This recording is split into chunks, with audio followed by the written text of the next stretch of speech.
appeared before the Congressional Committee to tell what I knew of activities which might lead to an attempt to set up a fascist dictatorship.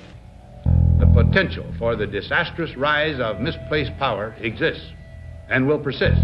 The very word secrecy is repugnant in a free and open society.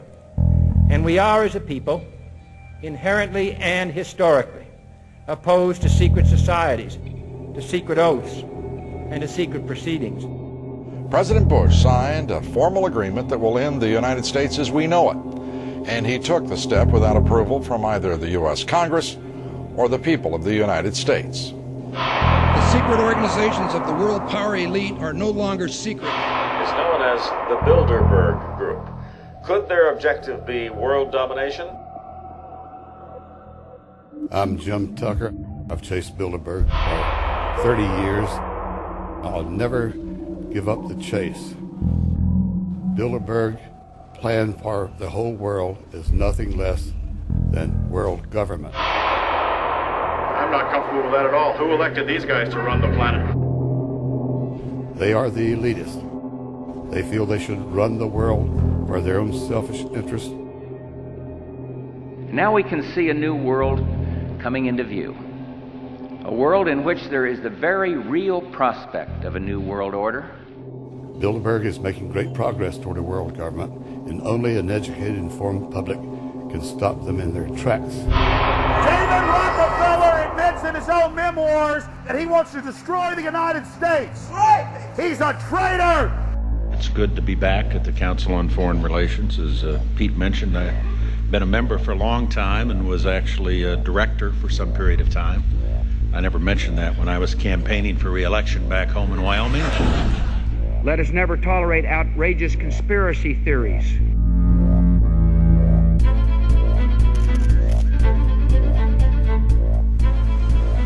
I need you to move off the property, please. Some shots were fired.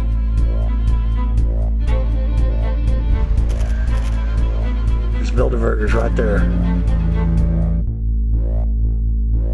The Trans-Texas Corridor is a vital part because we stop it here in Texas. We stop the New World Order right here in Texas. This thing started here. And to save this country, we kill this damn thing here.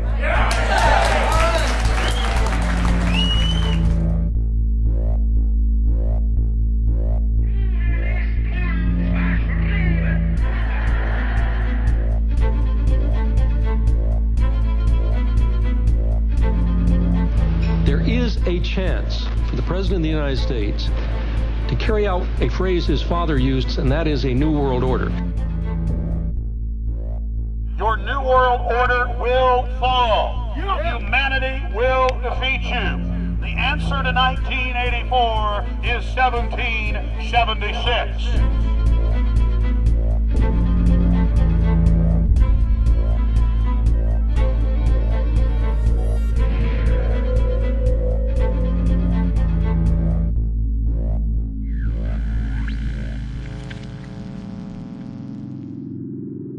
In the near future, Earth is dominated by a powerful world government. Once free nations are slaves to the will of a tiny elite. The dawn of a new dark age is upon mankind. Countries are a thing of the past. Every form of independence is under attack, with the family and even the individual itself nearing extinction. Close to 80% of the Earth's population has been eliminated. The remnants of a once free humanity are forced to live within highly controlled, compact, prison-like cities. Travel is highly restricted. Superhighways connect the megacities and keep the population from entering into unauthorized zones. No human activity is private.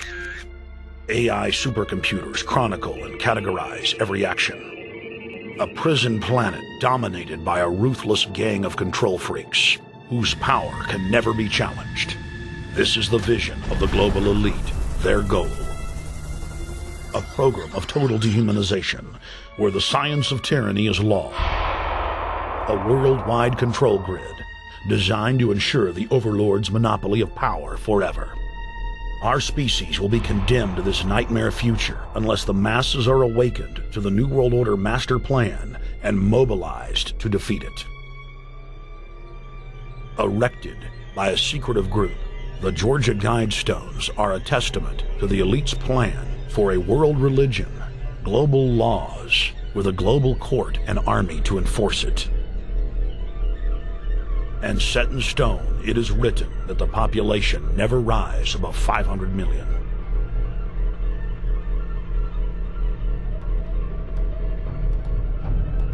In this film, you will learn how our world is truly governed. You will see how highly secretive roundtable groups interlock to form a global intelligence network. This group has been steering planetary affairs for hundreds of years. Now, in the final stage, they prepare for open world government. A goal tyrants throughout history have lusted after. Dr. Michael Kaufman is a published ecologist specializing in ecosystem research, forest ecology, and ecosystem classification. Dr. Kaufman played a key role in blocking the ratification of the Convention on Biological Diversity in the U.S. Senate. The concept of a New World Order has been around for centuries. It's been receiving tremendous play over the last half of the 20th century. George Bush, the first senior president, George Bush, used it a lot in his speeches and really implies that he really wants to see a order in which we have a universal or a global type of governance in which every human being on planet Earth is ultimately responsible to policies that are being formulated at the international level. It is a big idea, a new world order.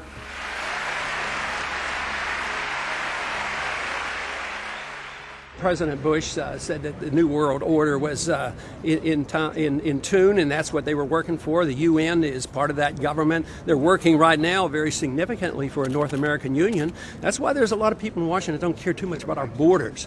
They have a philosophic belief that national sovereignty is not important. It's also the reason I have made very strong suggestion that we need not be in the United Nations for our national security. It's really always the same. You go back throughout all of history, the Roman Empire, the Soviet Union, Hitler during the Nazism was always saying that it's going to create the utopia for the average person, when in fact, history always shows that it does exactly the opposite. Conquest and empire is as old as civilization. Babylon, Egypt, and Greece. They all built empires in an attempt to rule the world. The Roman system at its peak dominated the known world. Complex governmental systems were developed to control diverse populations. During the period between the 15th and 19th century, new empires emerged and again waged war for supremacy. The nobility, as well as the thriving merchant class, were financed by a handful of private banks. Many of the great money houses would hedge their bets and finance both sides of a war. Sophisticated intelligence-gathering networks gave the financiers a clear edge over the governments they were slowly gaining control of. On the 18th of June, 1815, agents of the British arm of the Rothschild family looked on as Emperor Napoleon Bonaparte fought desperately to save his army from the jaws of a British-Prussian pincer attack. A Rothschild agent was able to get the news of Napoleon's defeat at the hands of Lord Wellington to Nathan Rothschild a full 20 hours before the news reached London. Nathan, the head of the British arm of the Rothschild family, put out the rumor to the London Stock Exchange that Napoleon had won the war.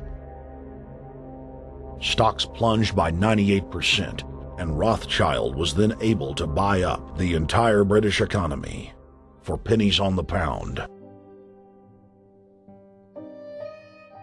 When the news of Napoleon's defeat finally arrived, stocks soared. Britain was now the undisputed ruler of Europe, and Rothschild ruled England. The already dominant British Empire grew even more aggressive. Her troops and bureaucracy spread across the globe. The sun never set on Britannia's holdings.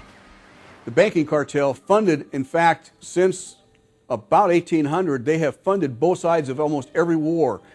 And of course, they're getting the interest off of the loans that they've given the various governments and the wars that they have actually helped stimulate and create. By 1900, Germany was a rising force and a leader of the Industrial Revolution. World War I, for instance, there was absolutely no reason to have World War I, except that it was an ideal opportunity for the banking cartel to make a pile of money by funding both sides of that particular war. On June 28, 1914, the heir to the Austrian-Hungarian throne, Archduke Franz Ferdinand, was assassinated while traveling in a motorcade.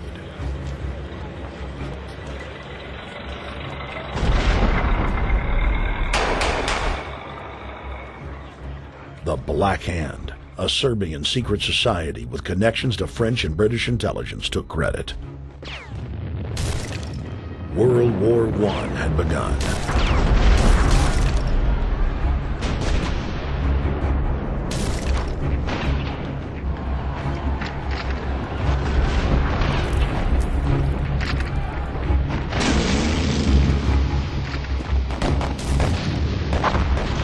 Armaments companies financed by Rothschild-controlled banks in Germany, France, England, and Austria bankrolled all the factions.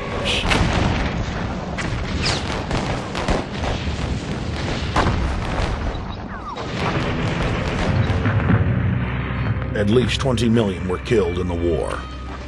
It was a conflict so terrible the people vowed to never fight again. They dubbed it the war to end all wars. Question is, why did they want war? Well, first of all, is money and power. But secondly, they wanted to create the League of Nations. They had this in their plans all along, and as a consequence, once the war was over or about to be over, they began to formulate this idea of a League of Nations so this would never ever happen again. Hundreds of years of practice made the British experts at hiding their empire behind puppet governments and councils.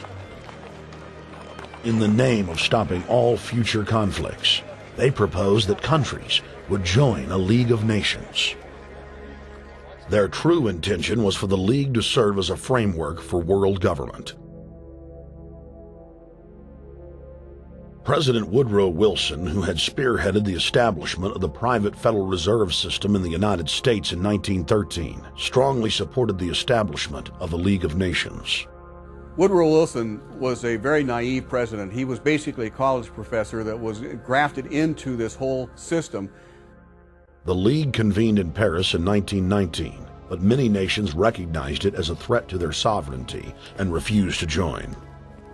Frustrated by the U.S. Congress blocking the League of Nations, British intelligence, with the help of the Rockefeller family, set up the Council on Foreign Relations in New York City in 1921. The Council recruited the best and brightest of American life to support the growth of the Anglo-American Empire. The CFR's stated mission is to abolish all nation-states in favor of an all-powerful world government administered by a tiny elite. By 1930, the promoters of world government had split into two interlocking camps: the Fabian socialists centered in London, and the fascists based in Italy and Germany. National Socialism will use its own revolution for establishing a new world order. Adolf Hitler.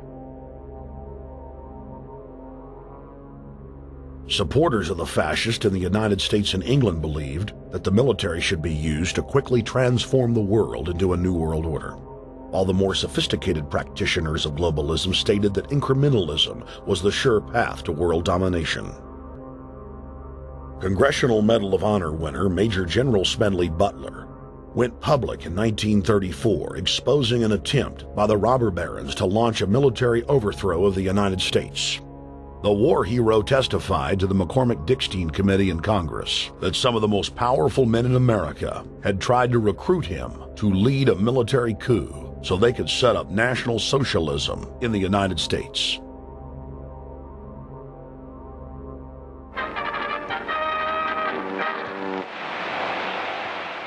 I appeared before the Congressional Committee the highest representation of the American people under subpoena to tell what I knew of activities which I believe might lead to an attempt to set up a fascist dictatorship. I was supposed to lead an organization of 500,000 men, which would be able to take over the functions of government. The fascist had also made deep inroads in England. Edward VIII, King of England, was forced to abdicate the throne because of his public support for Hitler. Was es sich dabei nicht nur das negative Problem der Bekämpfung dieser Lehre und ihrer Organisation handelt, sondern die Durchführung der positiven Aufgabe der Gewinnung des deutschen Arbeiters für den nationalen Staat.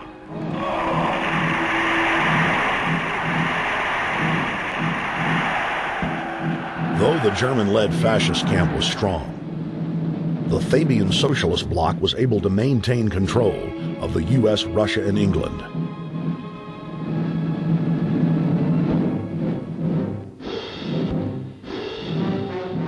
In the build-up to World War II, and during the conflict, the bankers again financed both sides, just as they had done with Napoleon.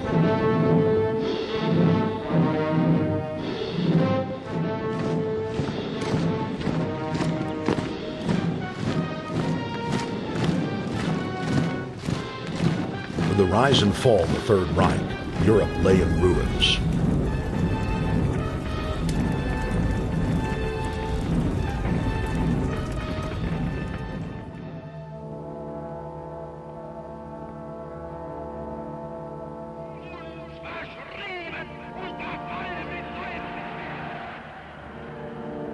Once again, the elite claimed that only global governance could save humanity from certain destruction. And this time, the elite would succeed in setting up their world body.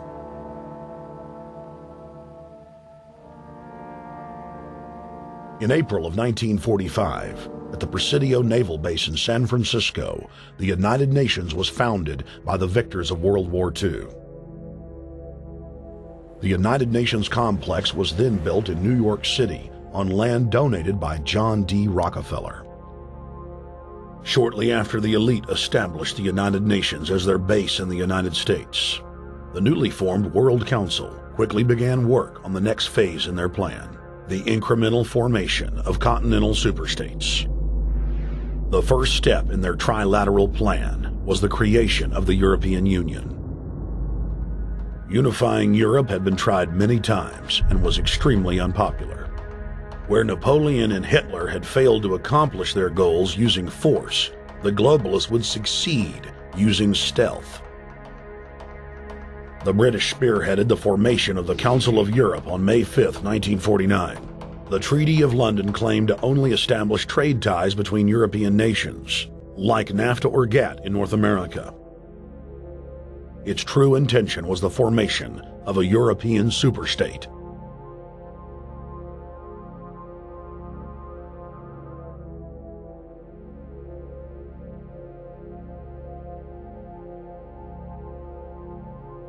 In 1954, the elite of the planet met in secret at the Bilderberg Hotel in Oosterbeek, Holland. The Bilderberg Group would later admit that their mission was the formation of the EU. Once the EU was established, under the guise of trade deals, a North American Union and Asian Union would be formed. The three interlocking superstates formed the core of the global government, while the United Nations would serve as a world regulatory and enforcement body over the Third World subregions.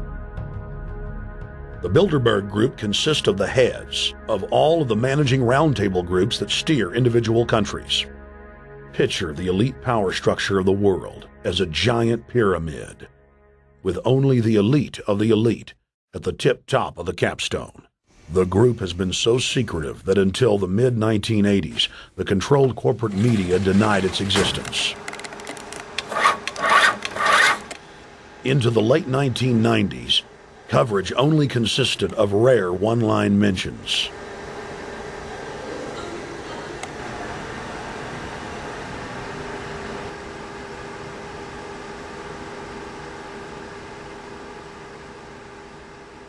With the rise of the alternative media, their stranglehold on information has begun to slip. On the outskirts of the national capital today, black limousines with darkened windows converged on a hotel where private security guards imposed ironclad control. The limos carried royalty, political power brokers, and industrial titans to a secret meeting that will last all weekend. It's known as the Bilderberg Group. Could their objective be world domination? Every 4 years, Bilderberg meets in North America, and in June of 2006, we decided to travel to Ottawa, the capital of Canada. The site of Bilderberg.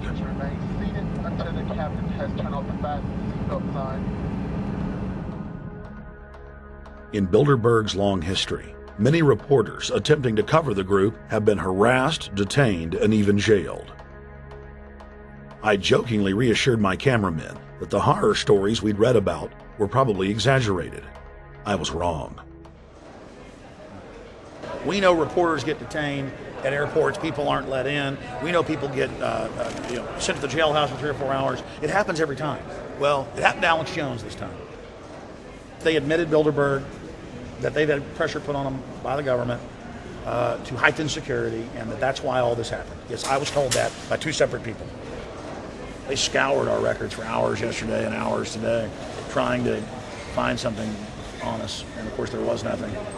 It was just scary. I mean, I've been all over the world, and I've never seen anything like this. It was like hours of humiliation. And they said, "What are you here for?" And I said, "Well, I'm here to, cover the media, covering a political event. I hope to talk to some members of Parliament." I was answering all the questions. It was clear I wasn't a threat. It was clear I didn't have any criminal record. It was clear I was pressed. It was clear I was coming to interview people. They were going to deny me. They told me earlier that I was probably going to be denied, and then you guys showed up, and everything changed. So what's your plan now? My plan is to go out and try to interview Jim Tucker, try to go down to the Bilderberg Group and maybe catch some of them still arriving, and try to still make a documentary.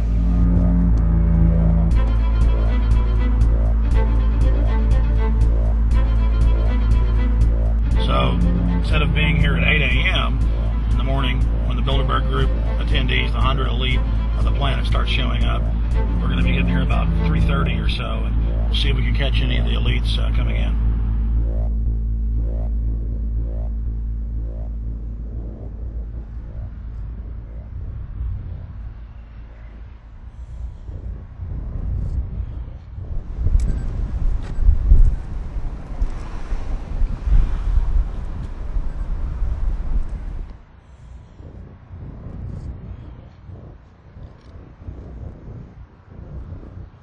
What do you think's on the agenda for this edition of the Bilderberg Society's annual meeting?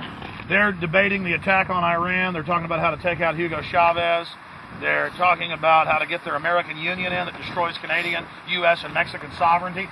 So we're talking about the death of Canada is what's happening in there right now. The death of your sovereignty is happening in there right now. CNN has even reported that these individuals have put out the policy reports through the Council on Foreign Relations that writes their scholarly white papers to end the United States, to end Canada, and to end Mexico.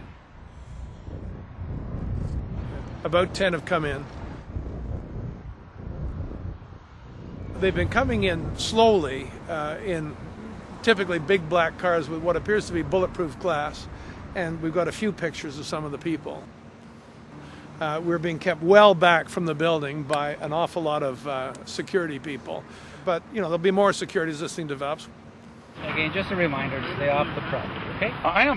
This is the line. We checked with the city. Thank you. Yeah. Okay. The ex-president of Ireland? Maybe? Okay, Danny will know. I came here from upstate New York. I booked a room way in advance. When I checked in at 10 o'clock at night, they told me I had to be out at 8:30 in the morning. And so, of course, I complied to what they wanted. I wasn't happy about it because I had been tired. I drove quite a long way.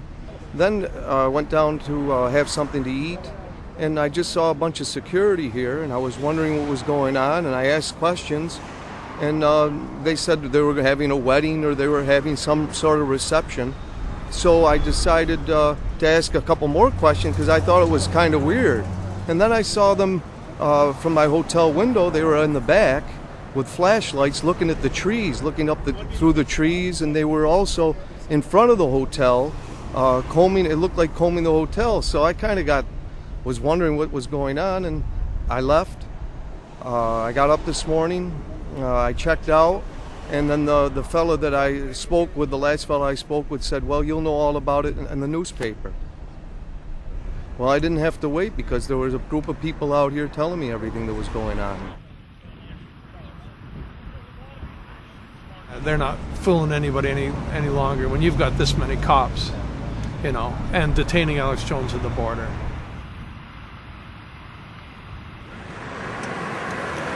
Get them on both sides. Yeah, you crook. Yeah, you're going to go to jail like Ken Lay. Oh, yeah, there's one right there. Hi.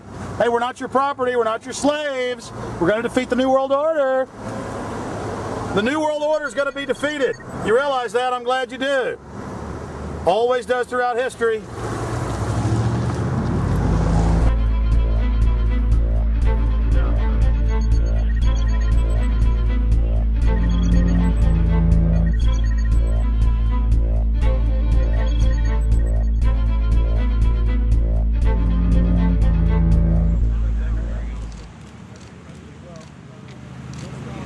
The boss.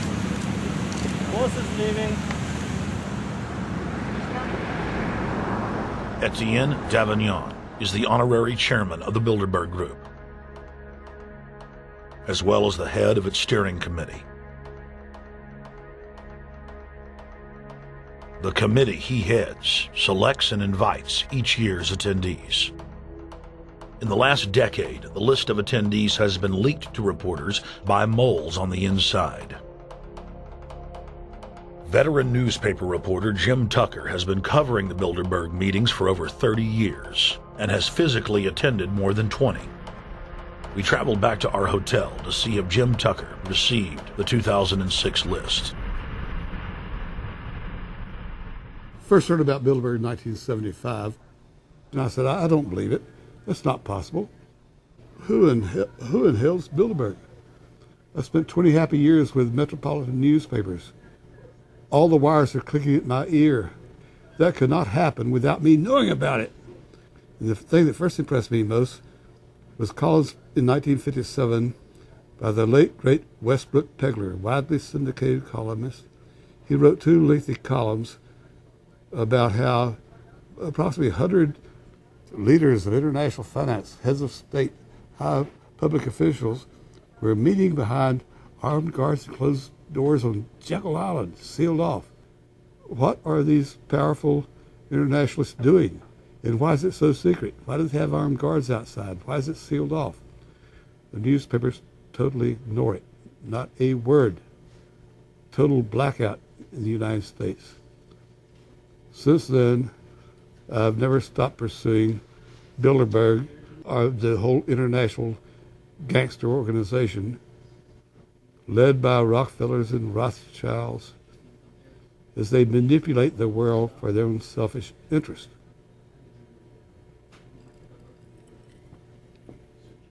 Jim, you've been waiting on the list. You normally get it on the first day.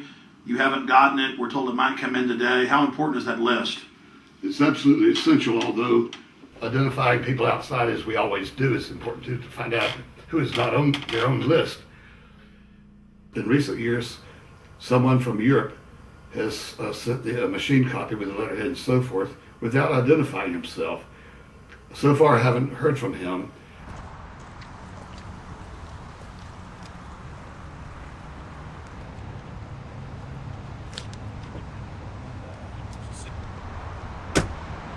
Well, Bilderberg assumed that name in 1954 at their first meeting as Bilderberg at the Bilderberg Hotel. It's a little bit like Shakespeare's As You Like It. They say to Shakespeare, what do you want to call this book? And he says, As You Like It, meaning whatever you want to call it. And they thought it was dictation, so one of his plays is called As You Like It, and the title has nothing to do with the play. So that's how the Bilderberg came by their name. Now, they had been meeting for half a century. The moneyed class had been meeting But they decide they have to meet systematically every year, well planned in advance, in addition to maybe other smaller meetings throughout the year. Sure this is the right turn, Jim? No. Let's see if you can start.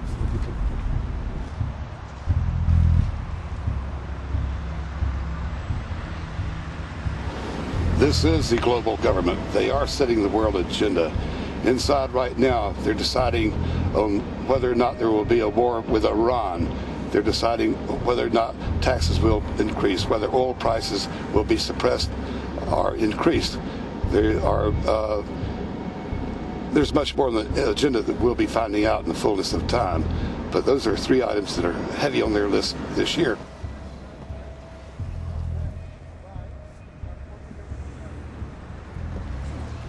This is Jim Tucker, ladies and gentlemen. Yes. 27 years covering these crooks. Mr. Tucker, pleasure to meet you. The media said he was crazy, it didn't exist. Now we forced him. 120 of the world's most powerful men, heads of state from Europe, high officials of the United States government, Treasury, White House, state, defense. They're setting the world agenda now. The reason they want secrecy is because they're doing evil. Evil is done under the cover of darkness.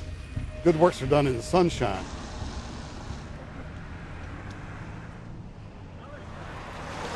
Hi, how you doing? Good. Get off the property, please. Well, Jim has some questions for you. I need you to move off the property, please. Okay. This is private property. Sure. It's a public sidewalk. Oh, yeah, we are cooperating. Thank you. Right onto the sidewalk. Yeah, there's no implication that we aren't cooperating. Right onto the sidewalk and stay there, please. Sure, yeah, thank you. Great. Jim has some questions for you. Again, I need you to stay right on the sidewalk. Yeah. Thank you very much. We actually checked with the city. The property line's actually right here. Also, that's good. Property line's actually right here.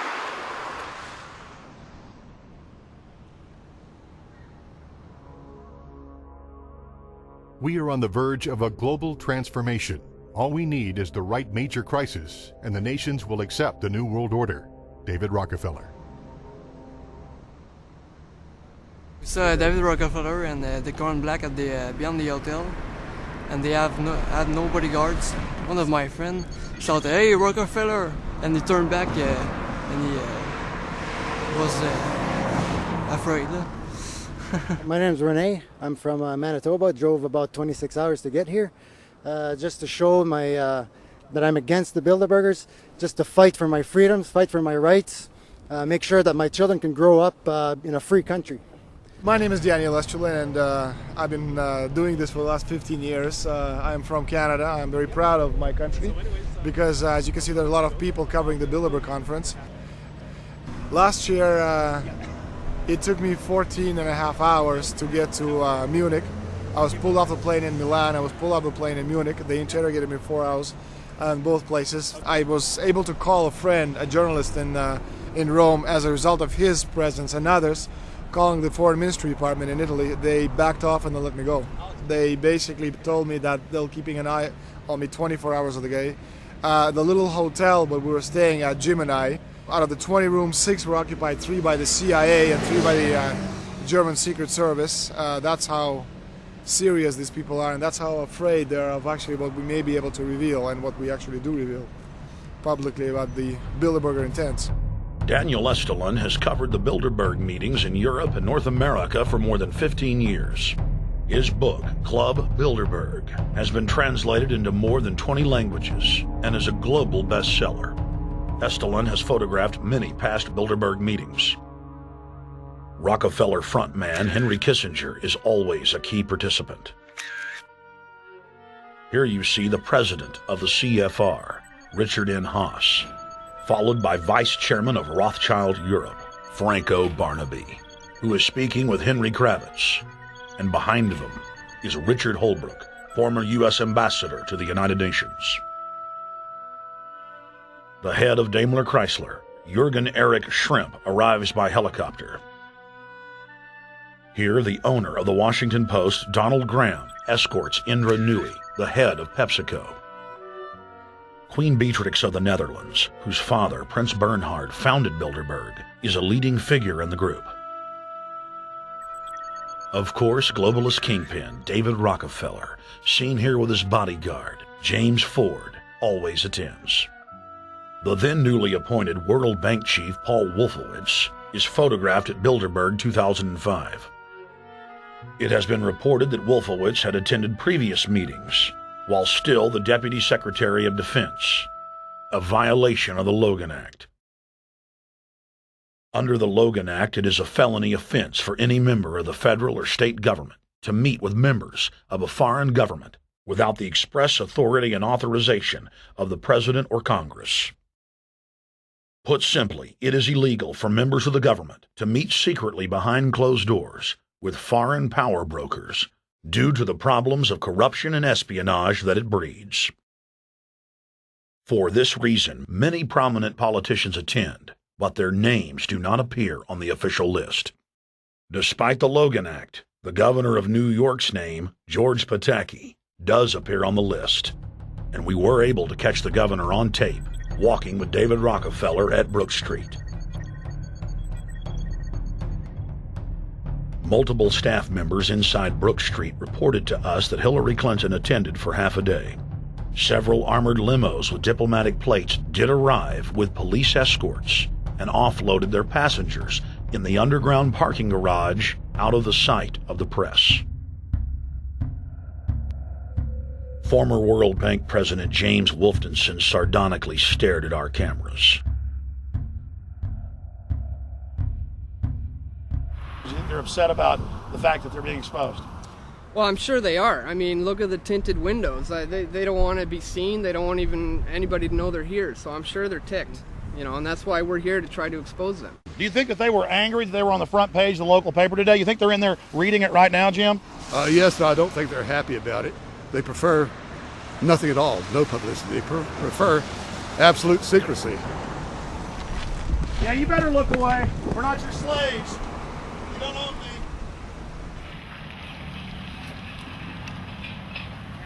Did you get a list of the attendees and everything, or not? No, I've asked for one under a slight variation of my name, and I don't know if I'll get it or not. Also, it could happen today. For the last 3 years, I get back to the hotel. And there's a copy there waiting for you. Well, somebody who does not identify himself. I mean, I'm not just not revealing the source. I don't know the source myself. But a fact, because they want the Bilderberg letterhead on it, and makes a nice memento. Perfect. Alex. Yeah. That's Chalabi, eh? You think Chalabi? No, I don't think. I know. It looked like Chalabi, and it was a fat guy. Yeah. That was Ahmed Chalabi? Yeah. Oh my God, then they're really going to attack Iran.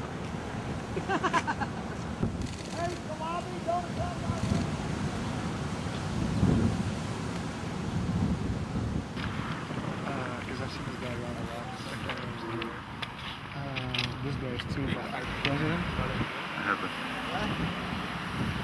Yes, yes, scanning everywhere. Adrian Woolwich, at Maria Monti.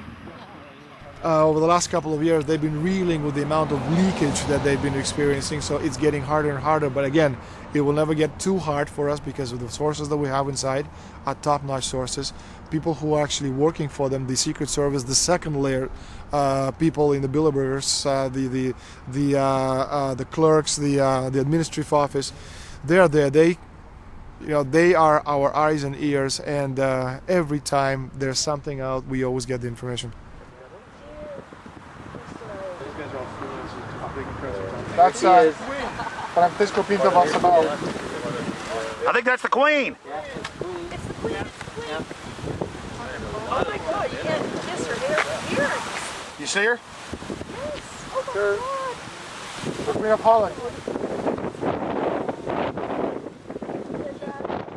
What usually happens, the Secret Service guys who are protecting the Bilderberg delegates, the staff, the cooks, the chefs, when they actually get to see and to hear what some of these nasty people are talking about, they're the first ones to look for us and the first ones to make sure that we get the information from the meeting. We're very rigorous with information that does come out. We double, triple, and quadruple confirm the sources, make sure that all the information checks out. A lot of the stuff, the Bilderbergers have planted information, make sure that this disinformation nullifies the accuracy of the reporting, which is why we never publish the first thing we hear.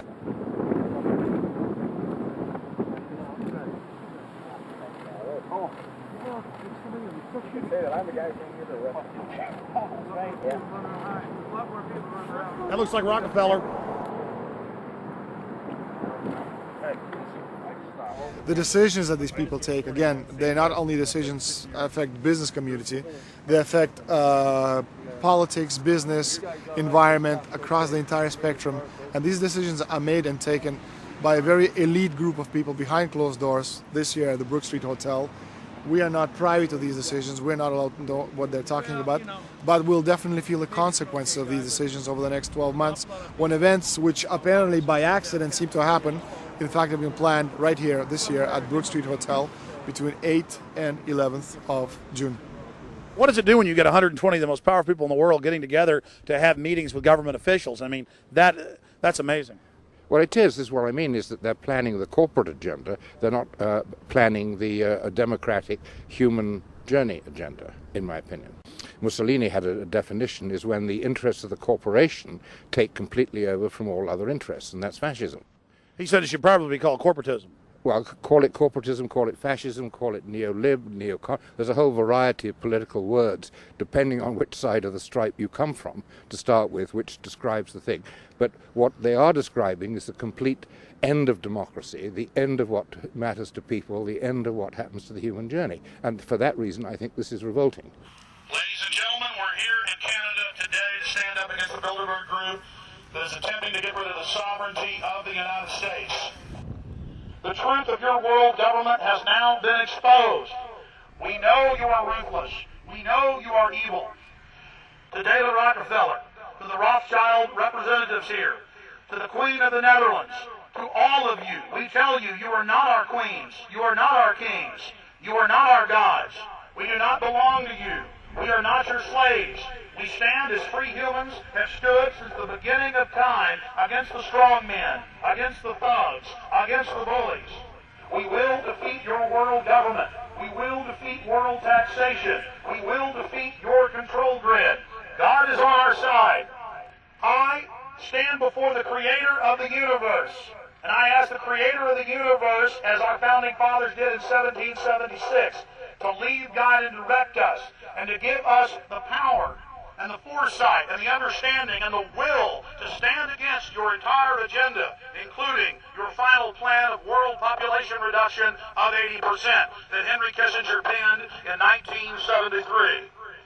Why do you put mercury in the vaccines, sodium fluoride in the water? Why?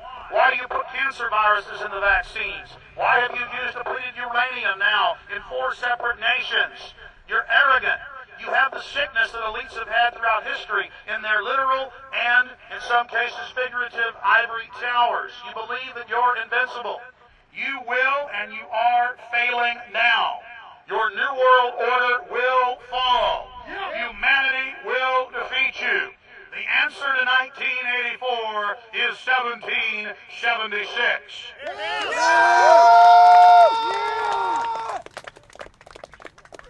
Bilderberg is an elite organization, and the way it works, the protocol of the meetings is the staff, after they're vetted out, they're told exactly how they're supposed to behave themselves, meaning that they can never address the attendees, they can never speak to them unless they're spoken to first, they can never look them in the eye. They have to approach them from the right side, the people who are right-handed, and from the left side, the people who are left-handed. They can never look them straight on. And needless to say, all the information that is being spoken during the conferences is under no circumstances allowed to come out. That's what they're told. They're threatened with not being able to find another job anywhere in the sector if they reveal any information to the press.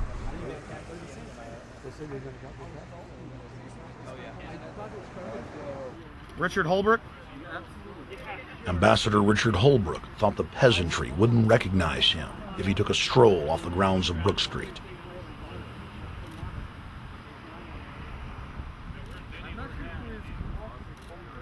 Holbrooke cackled when I told him that we were not his slaves. Holbrooke, we're not your slaves, Holbrooke. We're not your slaves.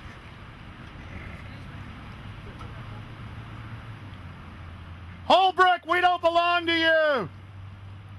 We're not your property. Get back on the sidewalk. We're free humanity! Yeah, there he goes. Howard. They love it. They love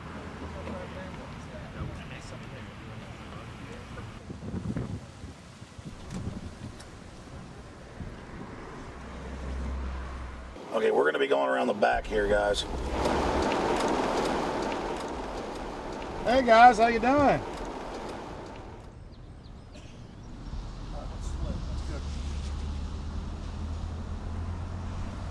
There are several rings of security service. The American delegation at every Bilderberg meeting is usually protected by the CIA and a special division of the US Army. The British delegation is protected by the MI6. Israelis usually are protected by the Mossad. The Ottawa police, in this case, working for the security, they have very little, actually they don't have any information at all on what the meeting is about. They didn't know who the Bilderbergs are. Then there's an elite private firm protecting the perimeter, doing all the dirty work, such as shooing off the photographers and bothering the protesters. But, you know, that's like piddly stuff. All the heavy stuff is done by the security service, such as the CIA, MI6.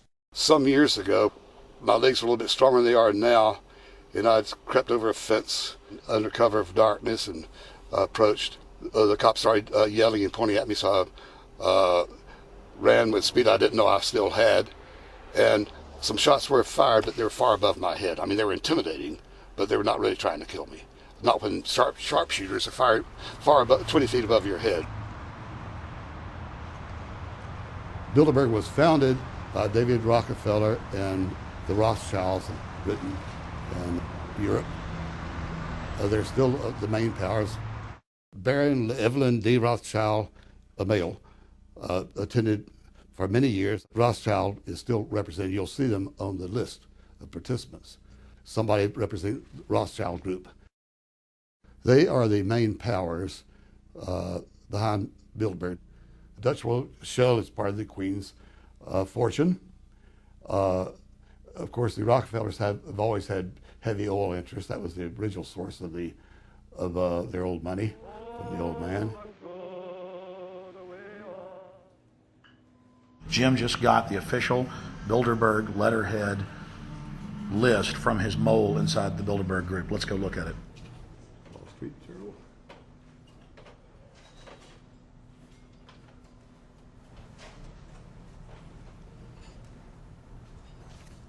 So, Jim, you got the list. Yeah. Did we identify Wolfowitz as being here because he's not on the list? No, we positively identified Wolfenson. Yeah, he's on the list. Yeah, there's Wolfenson right there, James Wolfenson. But aren't there always people who aren't listed? Yep. Over the years, we've identified like sometimes one, sometimes three people who are not on their own list who have attended. Now, I think what is very difficult for most people to understand is how such a small group of 125 men and a few women control a population base of 6 billion people. Actually, it's much easier than you think. These people work on what I call systemic methodology, meaning that you take a pie, just imagine you take an apple pie and you slice this apple pie into lots of very small pieces, and you put in front of each one of these pieces your men or women of trust. And by controlling this individual, you control an entire organization. For example, if you take Paul Wolfowitz, who runs the World Bank, through him you can control the entire organization. You don't need to control what the dishwasher or the toilet cleaner thinks or does or believes in. You just need to control what he does and what he believes in.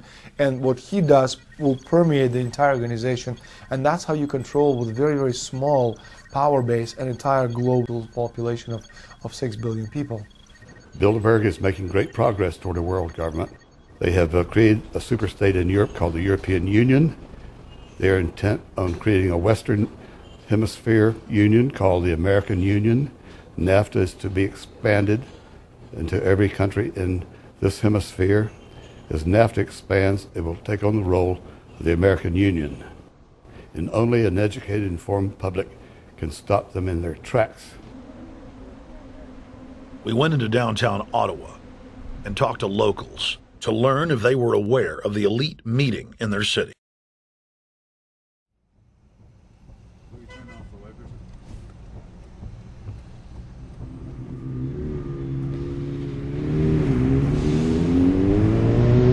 Hey guys, attention just for a second. I just need to tell you that a group just met here in Canada and they're trying to get rid of your sovereignty, merging you with the U.S. and Mexico. See, it's not funny, I'm serious. And your news isn't going to tell you about this. This is deadly serious, so I'm just letting you know and I'm telling you about it. As they say, they are the guys that run the world. They make the decisions for we, and we just carry it out. Sir, did you hear about the Bilderberg Group meeting here in town, the 120 most elite people in the world? No. Hey, did you know that the elite's meeting here in town right now? Have you heard about it? The 120 crime bosses? None of you have heard of it? None of you guys have heard of the Bilderberg Group? They're meeting right now. In the city, around 10% of the people were aware of the New World Order agenda. When we traveled to Parliament, close to half of the people we randomly spoke to were informed.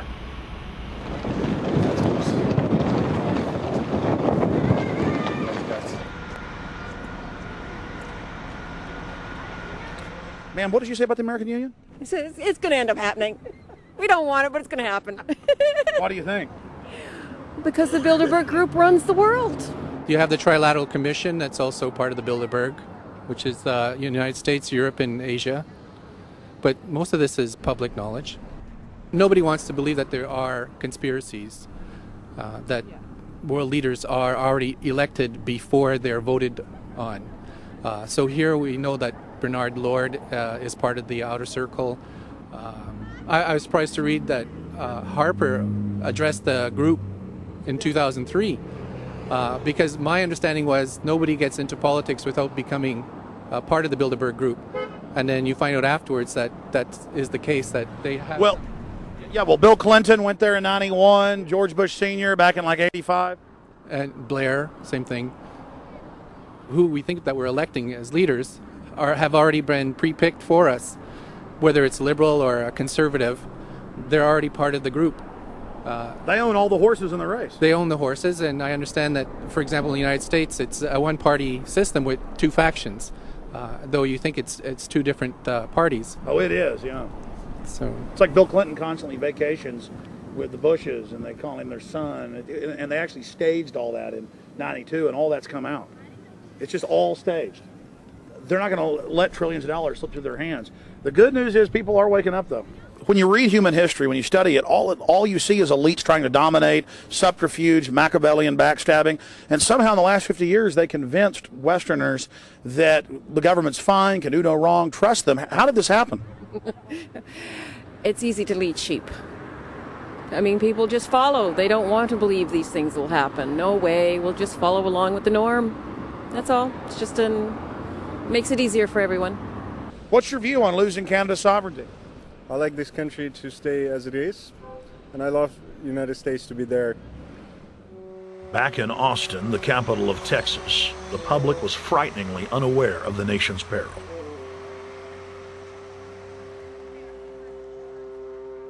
Have you heard about the North American Union?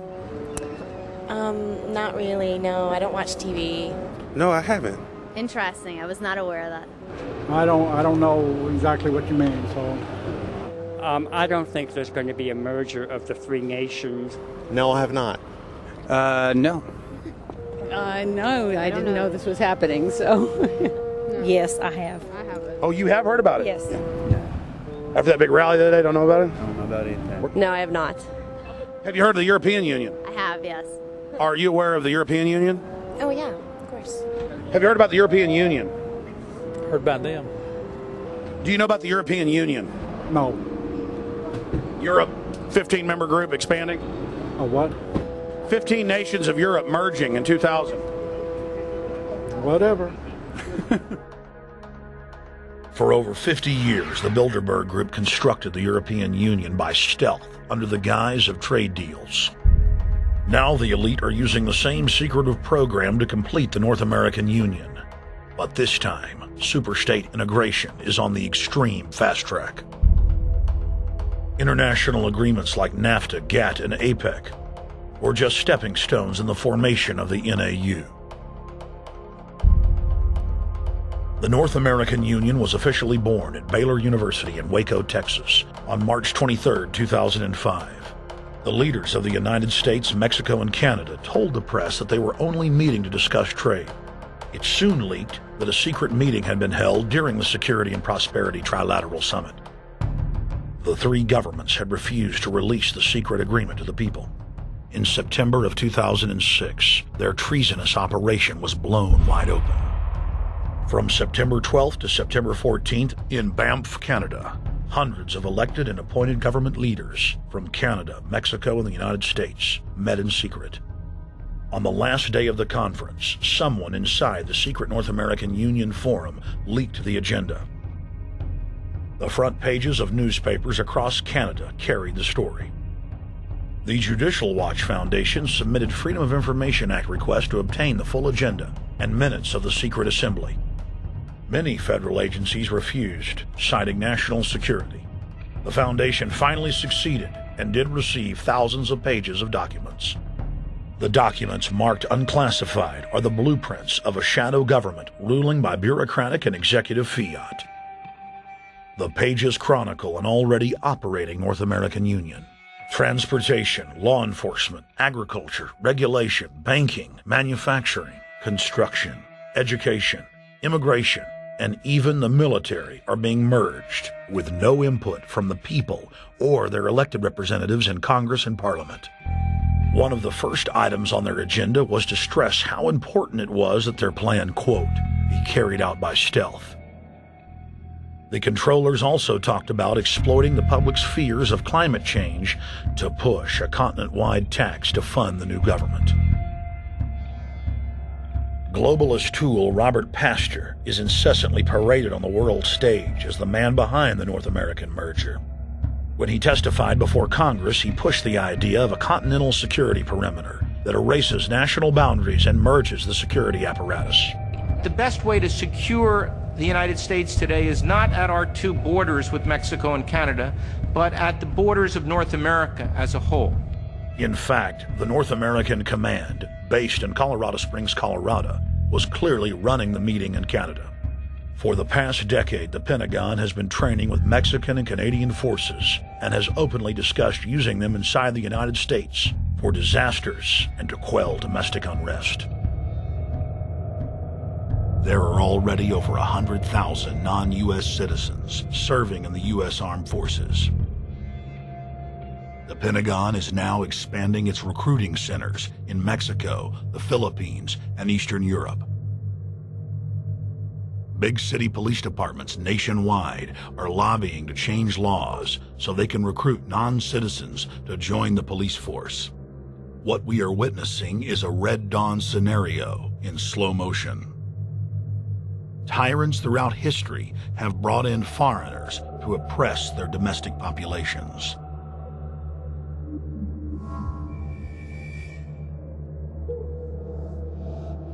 When their coup by stealth was exposed, the three governments went into damage control mode. The Security and Prosperity Partnership quickly staged a show summit that was held in Ottawa, Canada in February of 2007. It is the only way that we can achieve security and prosperity for our people is through this cooperation. We actually occupy one physical space, the North America. We've also had a chance as foreign ministers to talk about how we cooperate in the region and indeed in the world. Protesters who were upset about losing their countries and freedoms were not tolerated. A couple of weeks ago, an Al-Qaeda supposed whatsoever. The Security and Prosperity Partnership has been signed without any sort of parliamentary debate. Globalist publications have been open with their frustration that the population has not bought their latest PR stunt.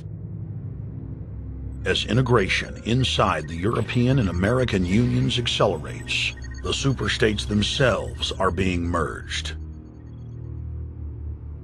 On April 30th, 2007, a summit was held at the White House. The Security and Prosperity Partnership's secretive approach had alarmed the public. So this time, President Bush, German Chancellor Merkel, and EU Commission President Barroso hid their treachery in plain sight. Thank the Chancellor and Josie very much for the transatlantic economic integration plan. And for that too, we need to develop a common market, common standards. So this is indeed a very important agreement, an agreement that also brings with it a transatlantic economic council to be a permanent body with senior people on both sides of the Atlantic that will look at all those issues in a concrete manner, in which way we can make it move forward. The BBC reported that the US and EU had agreed on a single market. By announcing a new economic community integration, they were simply repeating what had been done in America and the EU on a larger scale. The accord states that the two blocs will aggressively push regulatory convergence in more than 35 areas, from financial services, intellectual property, military, education, mergers and acquisitions. They also agreed to jointly push a global carbon tax. We recognize that we have a problem with greenhouse gases. We agree there is a global threat, it's a serious threat.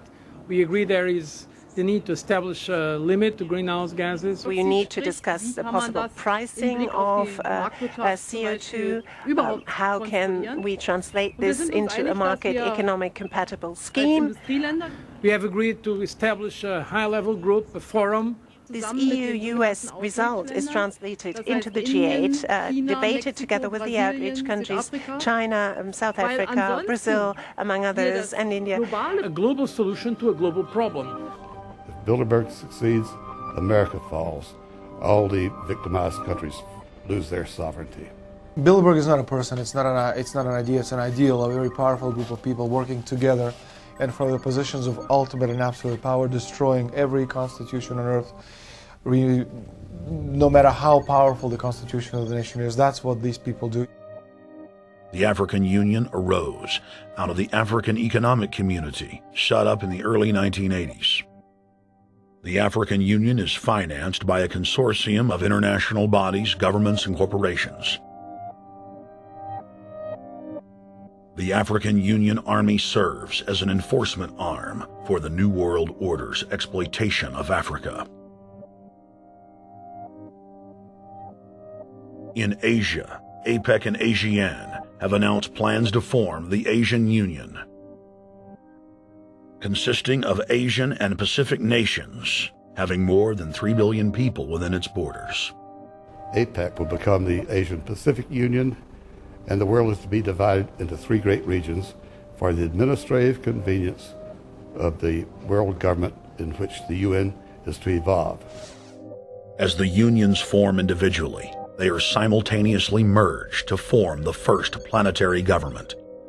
They're trying to destroy every nation on earth which is trying to promote progress, because these people basically they are landowners. They don't need progress because they control the land.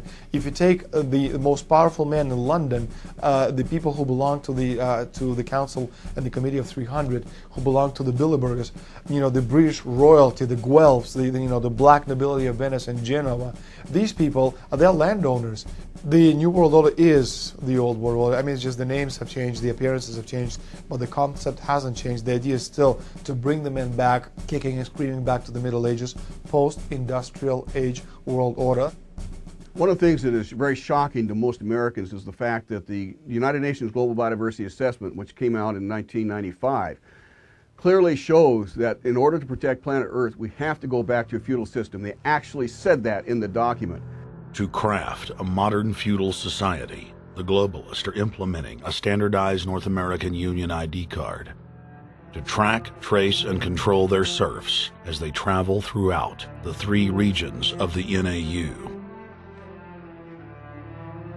Building on the massive displacement of humanity caused by globalization, the New World Order is rapidly constructing the physical infrastructure of the North American Union, the NAFTA Superhighway Control Grid.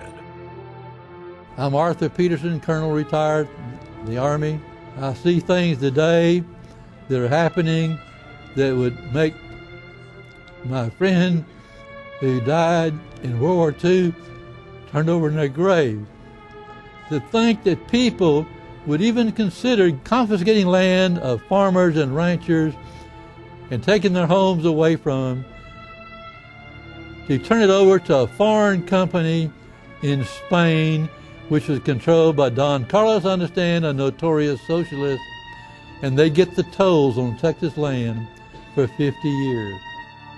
The proposed Trans-Texas corridor would be a patchwork of superhighways and railroads stretching 4,000 miles from the border of Mexico, cutting through Texas to Oklahoma. A lease has been signed that would make Texas Highway 121 a toll road. A private Spanish company won the bid to build and collect the tolls for the next 50 years. These deals with private companies are being negotiated largely in secret, and many state lawmakers are worried taxpayers are being sold down the road. Critics say it's a threat to our national security. It's part of a plan for a North American integration being carried out by government and corporate elites without congressional or voter approval.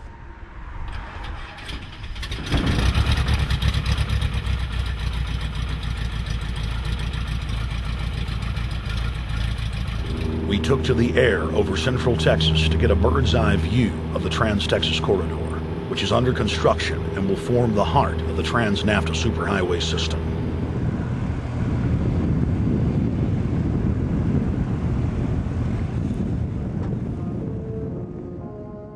History repeats itself. 2,000 years ago, all roads led to Rome. Rome constructed and maintained more than 10,000 miles of roads throughout its empire. The roads were used to project Roman military power, to control commerce, and to bind the nations and peoples they ruled. Rome also demanded tribute. Roman subjects from Albion to Judea were forced to pay a tax to use the roads. The Romans would then use the tax to dominate their subjects. Today's superhighways are a powerful tool in the globalist arsenal. They are instrumental in tearing down national borders and merging nation-states into larger confederations. Foreign governments and corporations are predatorily seizing infrastructure across North America, but nowhere has their attack been greater than in Texas. Texas is the front line. Over 8,000 miles of existing roads and land are being handed over to government-backed foreign companies. Foreign companies buy the legislators, who then turn over complete control to the same foreigners who finance their campaigns. Government power is then illegally transferred to unelected quasi-governmental regional boards that circumvent local governments and the will of the people. The next stage of this world government plan is to have a transportation control, and that is called the NAFTA superhighway, or in Texas called the Trans-Texas Corridor. It confiscates 584,000 acres of land to be transferred into control of a Spanish company which will collect tolls in Texas for the next 50 years, and there's no limit in the amount of tolls that can be collected. More than 80 federal and state highways have been designated as international arteries. The I-35 NAFTA corridor starts deep inside Mexico and travels through the middle of the United States and ends in central Canada. Container ships from Asia dump their cargo on the Pacific side of Mexico. It then travels duty-free by rail to the new Kansas City inland port, now considered sovereign soil of Mexico, in the heart of the United States. Under international agreements, predominantly foreign companies are placing tolls on already existing paid-for roads. Federal, state, and corporate documents show that they will then use the revenue raised to build up the transportation infrastructure of Mexico, not the United States or Canada, so foreign-made products can pour in even faster from Mexico. Revenues raised will also be used to fund the fledgling North American Union and its growing bureaucracy. Bottom line, they're using our own money to enslave us. First of all, they're proposing a North American tribunal, which would be similar to what we have in Chapter 11 of the NAFTA agreement, which is trumped by international law. The U.S. Supreme Court and our Constitution could potentially be rendered invalid, and what we would have is new North American business law that would trump what we have here in the United States. What is also interesting to note that the NAFTA headquarters is in Mexico and controls the United States trade and rules against the United States Congress, and no one seems to challenge it. it's very probable and probably inevitable that our right to bear arms would be challenged in a North American court. So this is just an example of what's happening and what's being proposed. We want to keep our trial by jury system. We want to keep our right to keep and bear arms. We want a system where we have a Supreme Court and not have a tribunal that will be superior to the Supreme Court. In 2005, Cintra, a Spanish-owned company, signed a secret agreement with the Texas Department of Transportation to erect toll roads on existing roads and to toll new roads that were completely paid for by tax dollars. There are people, believe it or not, in Texas who don't know what the Trans-Texas Corridor is. TTC 69, which they'll have the environmental hearing starting this spring on, runs through my part of the state. And there are people over there who have no idea what's fixing to come in their backyard. TxDOT, an unelected state agency, claimed that the agreement with the foreign company was even secret from the Texas legislature. When the truth came out, newspapers across the state called for heads to roll politically. Cintra's response was to have its Australian subsidiary make its first U.S. newspaper buy. Every newspaper they bought was along branches of the Trans-Texas Corridor and had been critical of the toll road plan. The cost of 40 or 50 newspapers is nothing compared to the profits that'll be made. Just Phase 1 alone of the state toll road plan is estimated to raise more than $200 billion in just the first 15 years. And Texas is only a small part of the global panorama. A combine of transnational companies is aggressively consolidating public finance infrastructure worldwide, and the same interests are erecting a world government according to their rules. A literal wonderland of corporate corruption, where governments simply act as vacuum cleaners, sucking up the wealth and resources of the middle class and transferring it to offshore bank accounts, leaving behind a cultural and economic wasteland of easily managed slaves. The whole purpose about the North American Free Trade Agreement is not about trade, it's about control. Control of people. CAFTA is even worse. Control of people. It's not about trade, it's subsidized trade with taxpayers' funds. This thing started here. And to save this country, we kill this damn thing here. To stop it here in Texas, we stop the new world order right here in Texas. Polls consistently show that over 90% of the people are against the NAFTA highway systems and its toll roads. As the people learned of the threat, they got angry and took action. Our ranch is part of the original Spanish land grant, and I would love to not have to give it back to Spain.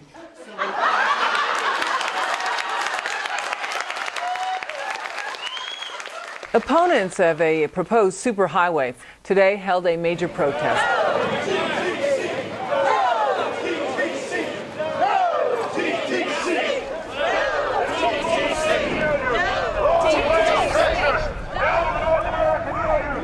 A majority of Texas counties have voted to resist the plan for a North American Union and have vowed to block the construction of its infrastructure.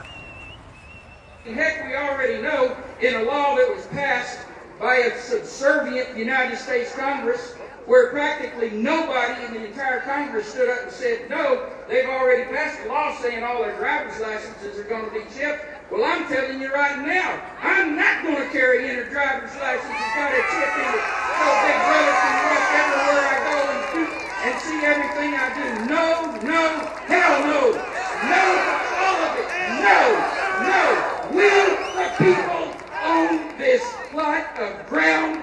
We, the people, own those trees there. We, the people, own our beautiful Texas, and we are not going to let a bunch of crooks and robber barons take our beautiful Texas away from us. Hell no! Hell no! No, no, no!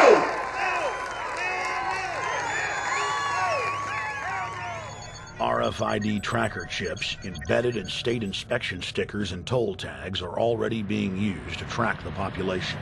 The new system is also meant to control growth and steer development through so-called smart growth. smart growth, which is nothing more than an effort to bring control into the cities. You have the rewilding of America and the Wildlands Project, the Convention on Biological Diversity, which is to control our rural population. Toll roads on interstate highways nationwide are walling off exit ramps to small towns and rural communities, and are creating ghost towns by design. This trend is accelerating under the NAFTA highway system and is meant to rewild more than half the country. All of these things are designed to bring more and more control to bureaucracies rather than to the independent individual, the sovereign individual of this nation. What brought me into this whole discussion was the fact that while I was doing this multi-million-dollar research effort in the 1980s and early 1990s, I became aware of an agenda basically to lock up one half of the United States into wilderness corridors and reserves. What's called the Wildlands Project, but it was also a key cornerstone of the United Nations Convention on Biological Diversity. It was during that study in which I began to realize that this was not an effort to protect the environment, but an effort to control you and I. They were dividing the United States up into little compartments in which they would rip out roads, which they would rip out whole communities and put them back in the wilderness.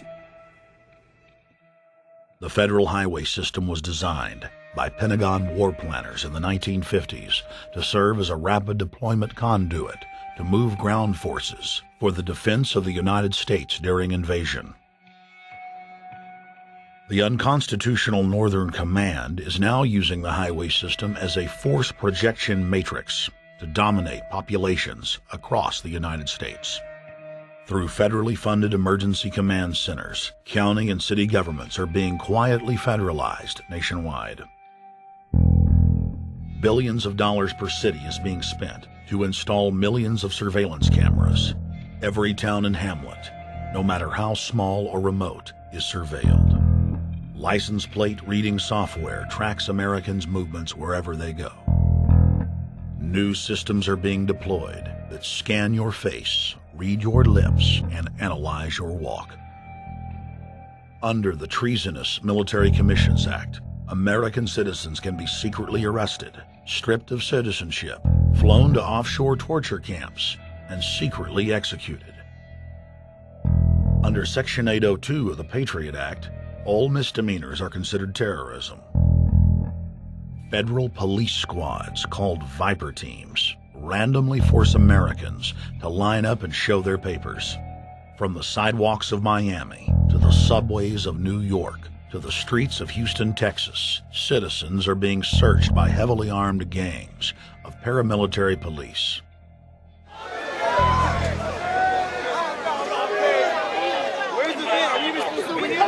Come on, guys, come in. Yo, can you get that camera off of us, sir? Sir, can you get that camera? United States, First Amendment. All right, but you can get that camera. I'm saying get the camera out of my face. That's what I'm saying. You're on the streets of New York. So what does that mean? I'm saying get that camera out of my face. That's what I'm saying. It's a free country. Fuck wrong with you? It's a free country. Get this damn camera out of my face. Hey, this isn't Nazi Germany. There's no camera in your face. God. Hey, move to Russia, okay? Yo, Sarge. We can have cameras on the streets. I said get it out of my face. Your guy starts cussing at us. I said get it out of my face. That's what I'm saying. It was never in your face.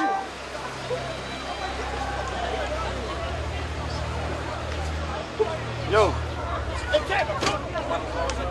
Long before 9/11, the Pentagon was aggressively violating the federal law that bars the military from policing the American people. Coast to coast, for more than 2 decades, teams of troops would just appear out of nowhere and randomly stop cars and search pedestrians. The acclamation accelerated with regular Army searching bags at the Super Bowl and the Kentucky Derby, as well as other high-profile events. Then President Bush signed a Defense Authorization Act, which radically increased the funding for the already bloated shadow government. In the act, the executive branch formally announced that it was preparing for domestic insurrection and went on to preemptively strip the state governors and legislatures of their powers. The federal government is openly announcing that it is the only authority as it treats the people and the states as enemies. Then on May 9th, 2007, President Bush unlawfully granted himself new powers, and the presidency officially became fiat dictatorship. In the past, continuity of government has been shared by the legislative, judicial, and executive branches of government. Now, all power resides with the president. For the smallest of reasons, including, in the document's own text, any incident in the world, regardless of location, that affects population, infrastructure, environment, economy, or government functions can trigger, at the president's will, total martial law. It is important to add that the president is merely a puppet of the global crime syndicate and may not use the new powers, but simply pass them on for use by future puppet administrations.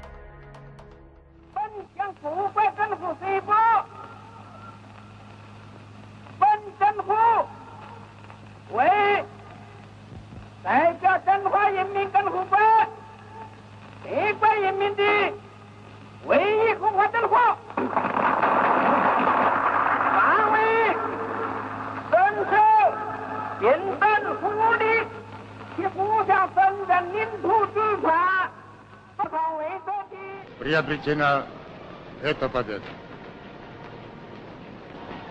Не забывайте принесенных вами жертв. You must teach people to love their leader. This is the only most important.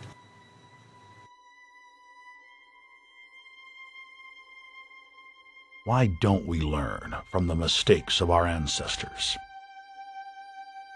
Why does humankind find itself bound in a cycle of bloodshed and enslavement? Predatory elites have always rationalized their oppression by claiming that they are superior and have the divine right to rule, when all they really are is a gaggle of ruthless psychopaths, parasitically feeding on the host population until their cancerous movement causes the collapse of the host. There have been thousands of tyrannical governments in history, and less than 10 that can truly be called free. In the 20th century alone, over 150 million people were murdered at the hands of the state. In Russia, the Red Terror consumed the lives of more than 60 million men, women, and children. Hitler's war killed 22 million. During Mao Zedong's reign alone, more than 60 million peasant farmers were killed. And the list goes on. 300,000 innocent civilians killed in Guatemala. More than 2 million souls brutally murdered by the government of Cambodia. 1,500,000 killed in Turkey. 300,000 in Uganda. 800,000 plus hacked to death with machetes in Rwanda.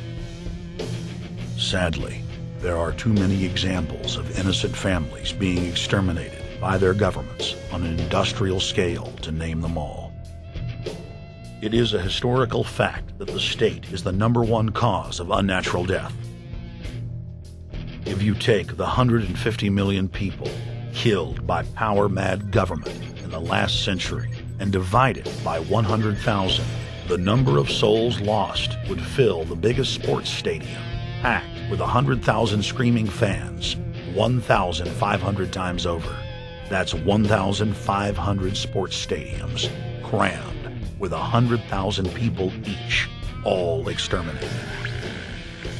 For those who think it can't happen here or won't happen to them, you have been warned. The carnage witnessed in the last 100 years was only the preparatory phase of the New World Order's master plan. 稍有常识的人都会看出，如果我们的铁骑继续前进，这个螳臂挡车的歹徒难道能够阻挡得了吗？ Hitler and Stalin's crimes are now part of history.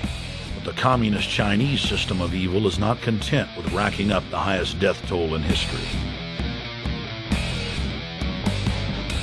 The mass murder and enslavement is still going on today and enjoys the full support and sanction of the New World Order.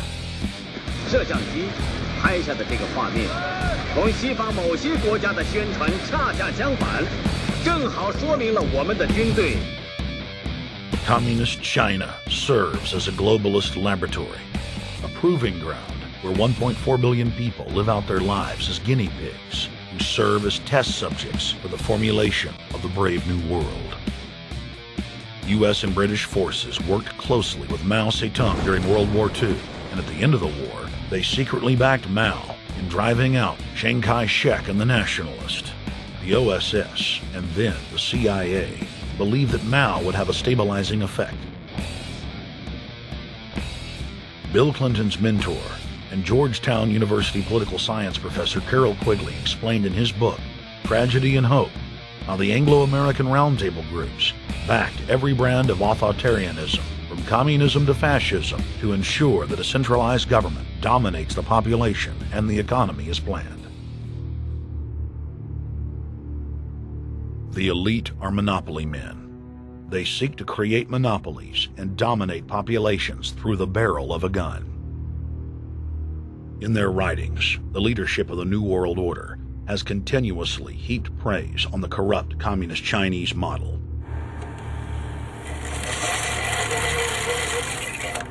In August of 1973, in an article written by David Rockefeller for the New York Times, Rockefeller openly lauds and endorses Mao Zedong's actions, while celebrating their command and control system. Whatever the price of the Chinese Revolution, it has obviously succeeded not only in producing more efficient and dedicated administration, but also in fostering high morale and community of purpose. The social experiment in China under Chairman Mao's leadership is one of the most important and successful in history. David Rockefeller, New York Times, August 10, 1973. Communist China is the model, planned society for the New World Order. China has received more United Nations awards for its policies and form of governance than any other nation. In the eyes of globalist planners, authoritarian China is the future. China adopted the dreaded one-child policy due to lobbying from a consortium of eugenics organizations, which includes Planned Parenthood and the United Nations. Couples that have more than one child face heavy fines and imprisonment. The practice of forced abortion in China, coupled with the cultural desire to have a male child, has plunged China into a deepening crisis where there are 30 million more men than women. The Chinese police state ruthlessly crushes all forms of dissent. Underground churches, Falun Gong practitioners, striking factory workers are all sent to forced labor camps. Their blood and tissue types are cataloged in preparation for organ harvesting. The Chinese government then sells the prisoners' organs to the highest bidder on the world market. If a wealthy patient chooses to fly into China, the prisoner is killed and the organs are implanted. If the organs are being flown out of the country, a mobile execution van extracts the organs on the way to the waiting aircraft. The social engineers of China aggressively euthanize the elderly and disabled. China is merely following the globalist blueprint for the world. The same system of total dehumanization is quietly being phased in worldwide. Depopulation should be the highest priority of foreign policy towards the Third World. Henry Kissinger, 1974. There's a need for a new world order, but it has different characteristics in different parts of the world. Now, none of this may succeed this time, but this to me is sort of the outline by which someday, in the next few years, a solution will emerge. Where does this mindset come from?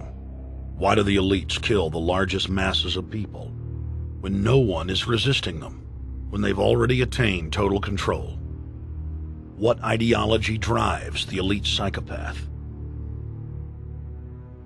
Since Plato's time 2,400 years ago, state planners have openly proclaimed their desire to control every detail of the commoner's life. From breeding programs to mass extermination of undesirables, the dark dream has continued on for millennia.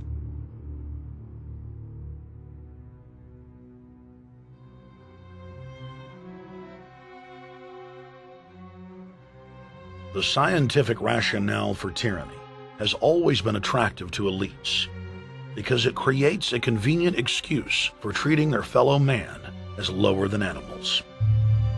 Robert Thomas Malthus, famous for saying that a mass food collapse would be helpful because it would wipe out the poor. His fictional scenario would later be called a Malthusian catastrophe.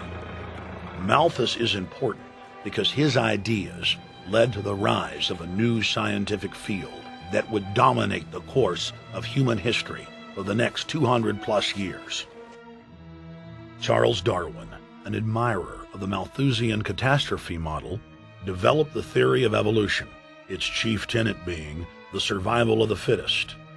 With the help of T.H. Huxley, known as Darwin's bulldog for his strong support of Darwin's theories were pushed into wide acceptance among key scientific circles throughout England and then the world.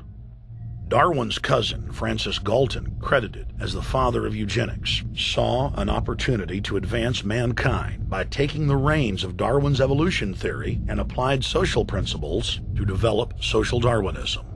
The families Darwin, Galton, Huxley, and Wedgwood were so obsessed with their new social design theory that they pledged their families would only breed with each other. They falsely predicted that within only a few generations, they would produce supermen. The emerging pseudoscience was only codifying the practice of inbreeding, already popular within elites for millennia. The four families experiment was a disaster. Within only 2 generations of inbreeding, close to 90% of their offspring either died at birth or were seriously mentally or physically handicapped. The moneyed class of the planet, and particularly the royal families of the world, who were already obsessed with breeding and filled with a predatory disdain for the underclass, seized on the new science and began aggressively enforcing its aims worldwide.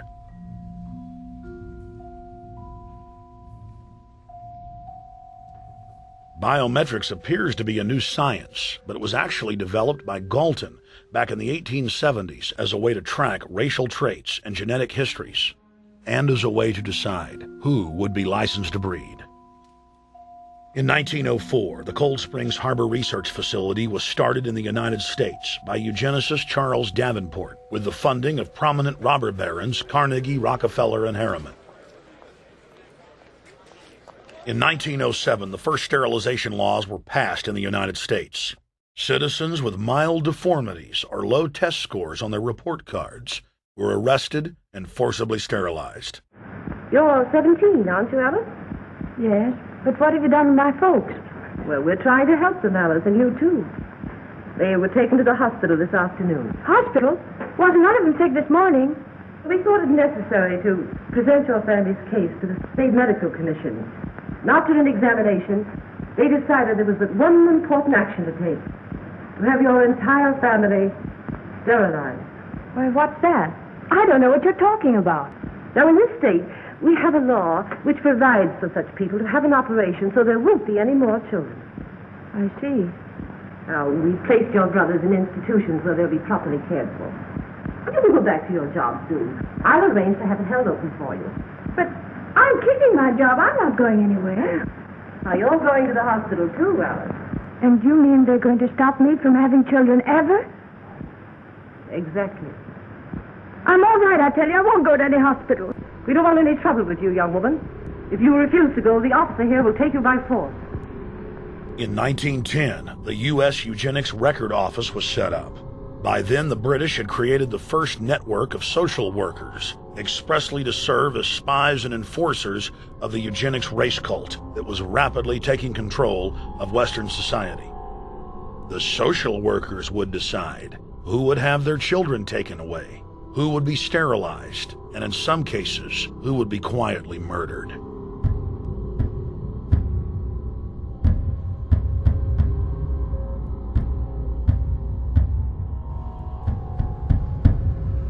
In 1911, the Rockefeller family exports eugenics to Germany by bankrolling the Kaiser Wilhelm Institute, which later would form a central pillar in the Third Reich.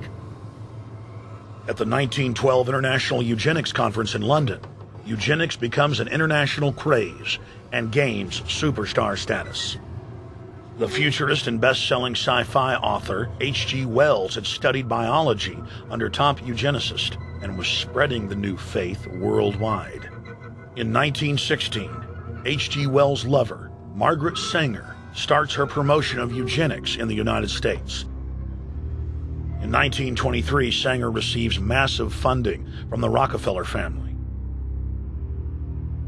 Sanger wrote to fellow eugenicist Clarence J. Gamble that black leaders would need to be recruited to act as frontmen in sterilization programs directed against black communities.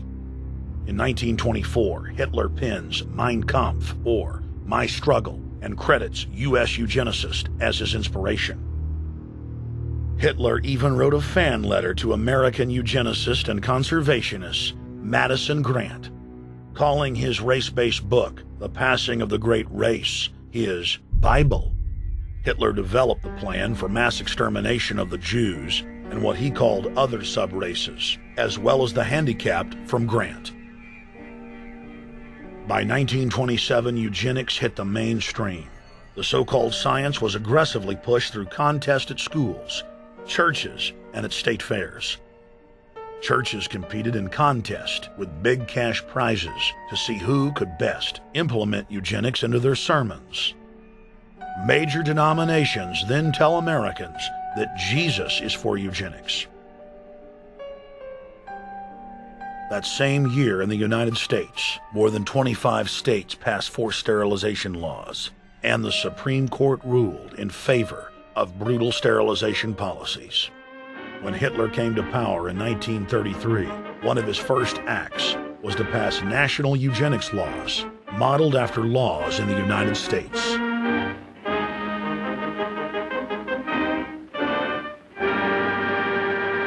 The 1934 film Tomorrow's Children brought the eugenics agenda to the silver screen in the United States.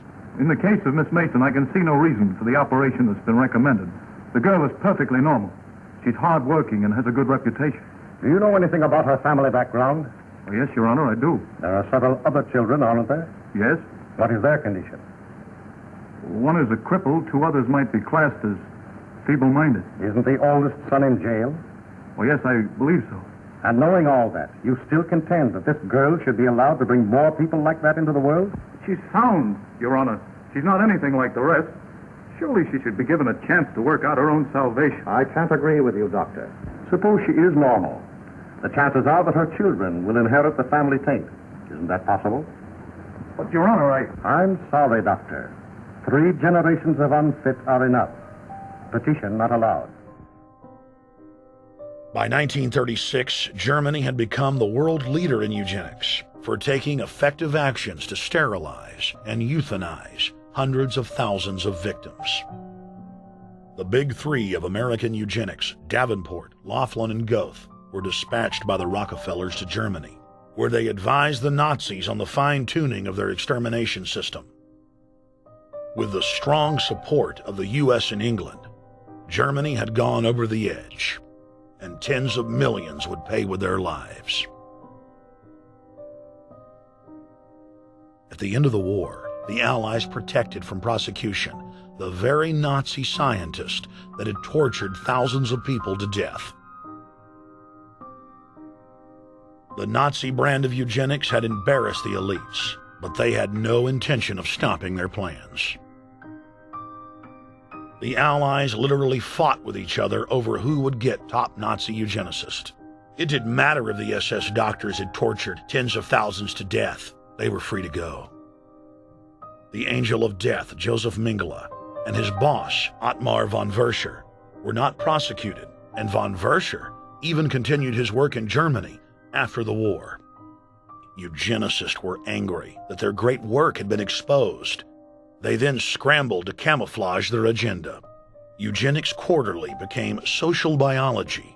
The American Birth Control League became Planned Parenthood. New terms like transhumanism, population control, sustainability, conservation, and environmentalism replaced racial hygiene and social Darwinism. Many eugenicists of the previous period engaged in what they called crypto-eugenics, purposefully taking their eugenics beliefs underground. They became highly respected anthropologists, biologists, and geneticists in the post-war world.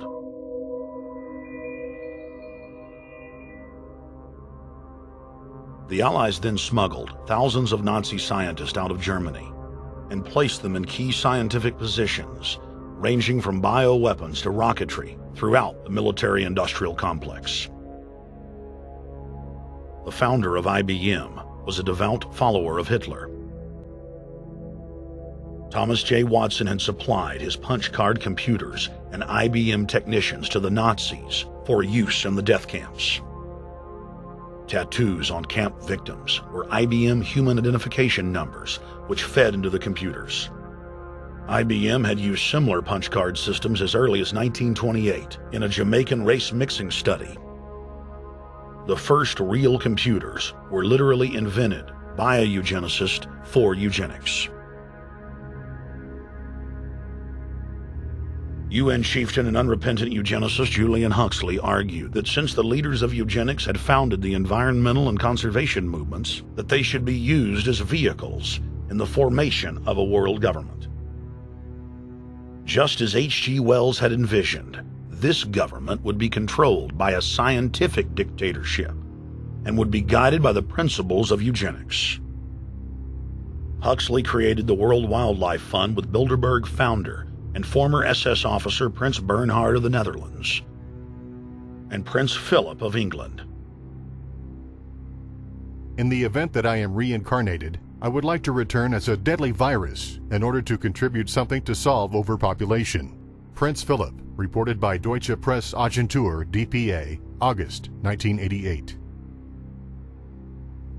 Aldous Huxley, author of Brave New World and brother of Julian Huxley, gave a speech at Berkeley in 1962, shortly before his death.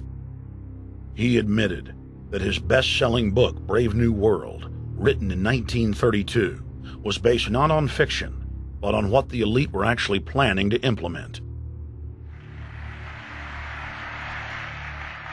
And here I would like briefly to compare the parable of Brave New World with another parable which was put forth more recently in George Orwell's book 1984.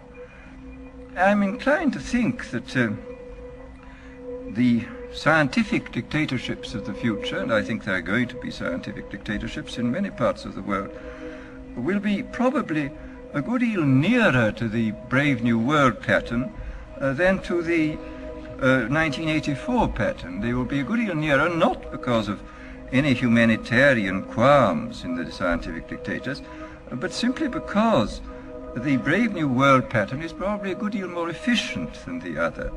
But if you can get people to consent to the state of affairs in which they are living, the state of servitude, the state of being, well, it seems to me that the nature of the ultimate revolution with which we are now faced is precisely this, that we are in process of developing a whole series of techniques which will enable the controlling oligarchy, who have always existed and presumably always will exist, to get people actually to love their servitude. People can be made to enjoy a state of affairs which, by any decent standard, they ought not to enjoy. And these methods, I think, are a real refinement on the older methods of terror, because they combine methods of terror with methods of acceptance. But then there are various other methods which one can think of. There is, for example, the pharmacological method. This was one of the things I talked about in Brave New World. And the result would be that I mean, you can imagine a euphoric which would make people thoroughly happy even in the most abominable circumstances. I mean, these things are possible.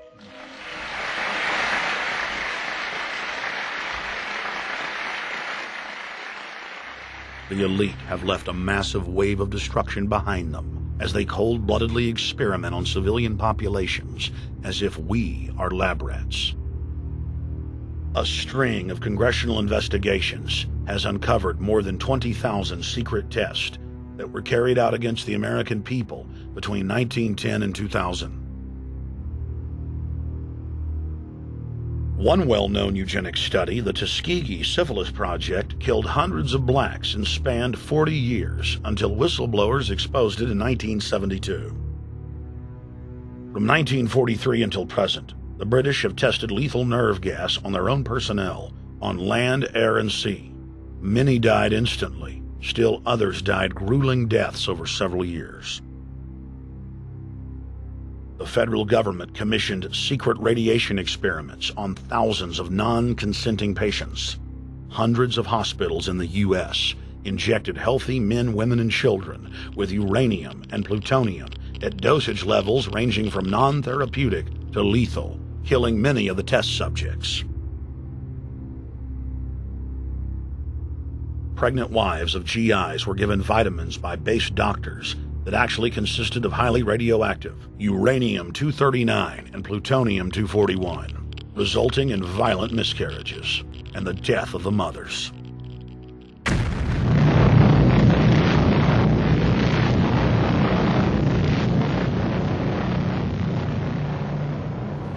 Soldiers, sailors, and Marines were used as guinea pigs in hundreds of atomic and hydrogen bomb tests. Patriotic Americans were radiated side by side with lab animals.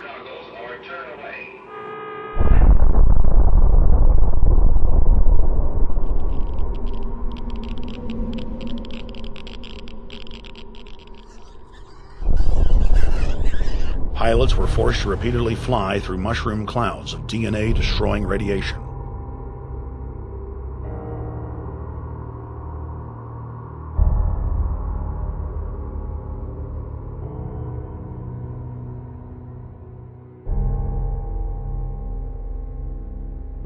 From 1951 to 1961, the U.S. Army paid Israel's health ministry 3 million lira to conduct radiation testing on Sephardic children that immigrated to Israel. The government-run public schools would tell the children that they were going to get a medical checkup and that they were receiving an X-ray.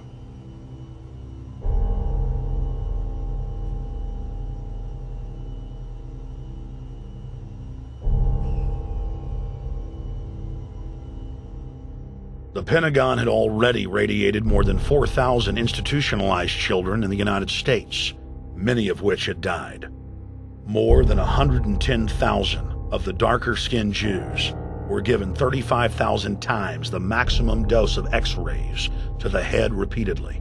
Many of the children died within months. All of them lost their hair. Some still live today and endure excruciating health problems. The covert testing of chemical, biological, and radiological agents on unsuspecting populations continues worldwide today. From 1940 to 1979, the vast majority of the British population was sprayed by aircraft more than 2,000 times with deadly chemicals and microorganisms without ever being told. In 1968, the Pentagon tested a deadly bioweapon on New York subways and placed personnel in local hospitals to monitor the effects. Aggressive sterilization of men and women continued in many states until the mid-1980s. The United States and England are currently testing pesticides and highly toxic experimental drugs on tens of thousands of healthy foster children, many of which die as a result of the experiments. Prisons across the nation have forced inmates to participate in grisly experiments, ranging from pesticide studies to having tablets of dioxin sewn into their backs. Gradually, by selective breeding, the congenital differences between rulers and ruled will increase until they become almost different species, A revolt of the plebs would become as unthinkable as an organized insurrection of sheep against the practice of eating mutton. Bertrand Russell. H.G. Wells, Aldous Huxley, Bertrand Russell, and hundreds of other eugenicists constantly bragged about how the establishment believed themselves to be a separate, more advanced species than the common man. Top eugenicists were bold enough to admit that their real goal was not improving the heredity of the commoner, but to further dumb them down so that they could be more manageable.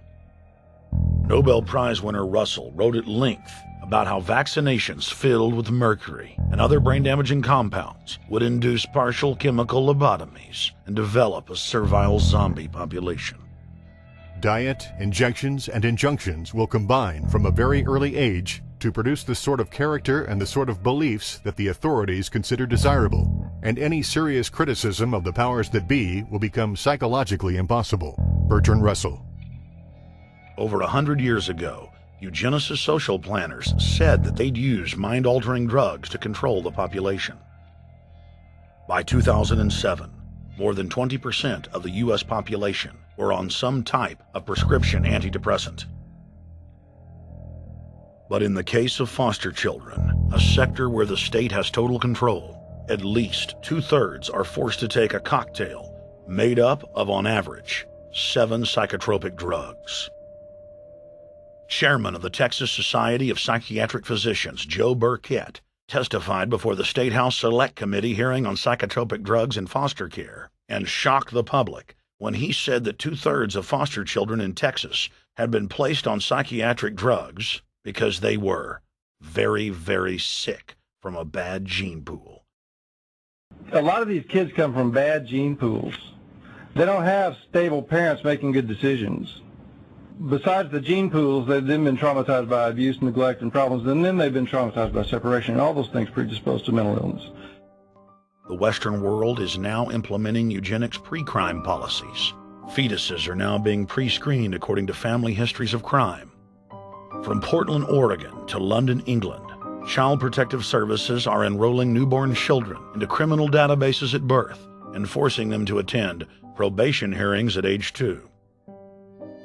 The overlords of scientific dictatorship are ruthlessly prosecuting a war on our most defenseless.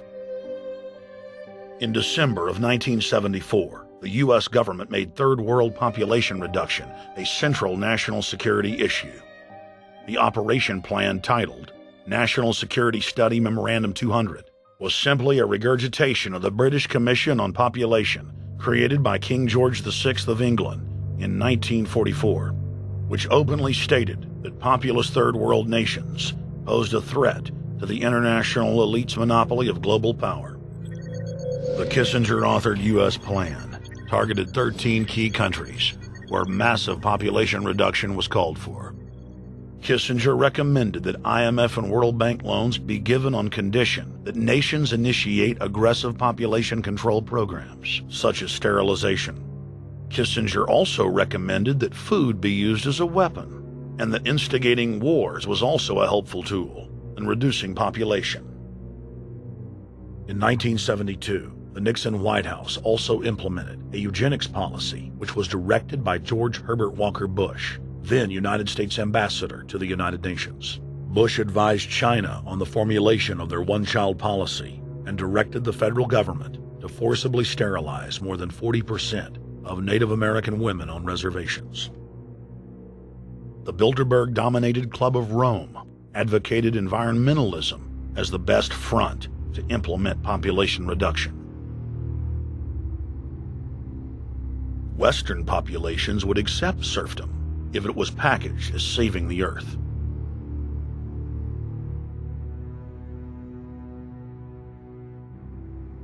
Industrialization of Africa, Asia, and Latin America could be blocked. Citizens would more willingly give up their national sovereignty if it were sold as a way to help the planet. The think tank also concocted the peak oil fraud as a way to create artificial scarcity. And the Club of Rome has been aggressively pushing a global carbon tax as a way to fund their planetary government. In the draft copy of the United Nations Global Biodiversity Assessment, it states very clearly that we must reduce the human population from its current level of about 6 billion people down to about 1 billion people. In the 1970s, South Africa developed race-specific bioweapons to target blacks and Asians, and then subsequently sold the technology to Israel in the mid-1980s.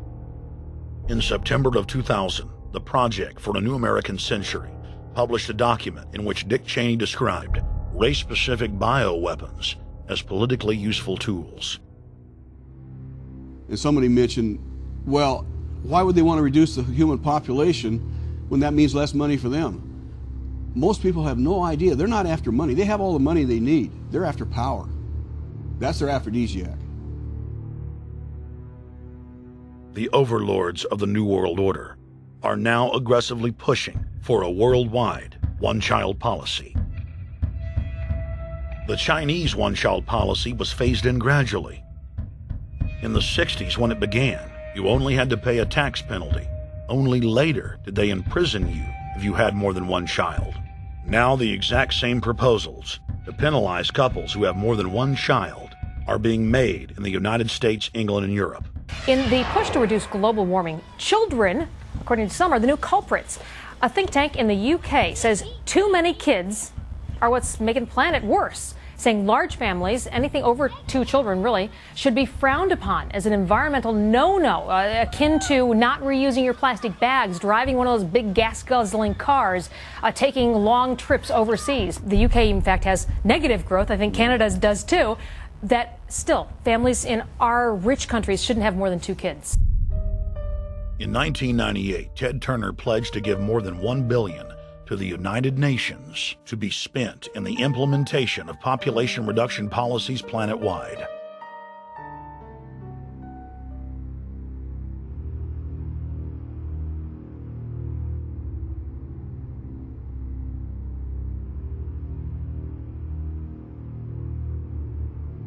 In 1999, the Bill and Melinda Gates Foundation gave $2.2 billion to Planned Parenthood, the United Nations Population Fund, and other population reduction groups.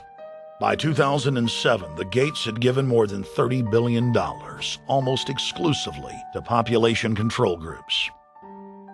The controlled corporate press cynically reported that the Gates were giving the money to help third world children. Bill and Melinda Gates were dethroned as the world's most generous philanthropists when their friend and fellow population reduction enthusiast, Warren Buffett, gave $37 billion to fund an army of population control groups. And I actually think the world will be much better when there's only 10 or 20% of us left. Dr. Eric Pianka. Prominent University of Texas biologist Dr. Eric Pianka, while receiving an award from the Texas Academy of Science, said that the worldwide AIDS pandemic was, quote, no good, it's too slow, and went on to laud the virtues of Ebola because it would kill 90% of the world population quickly. When his statements erupted into a national controversy, his graduate students defended him, stating that Pianka was too conservative and that all humans should be killed. But most frightening was the fact that in a crowd of over 1,000 prominent scientists, local newspapers reported that 95% of those in attendance gave Pianka sustained standing ovations every time he extolled the virtues of mass-culling microbes and man's destruction.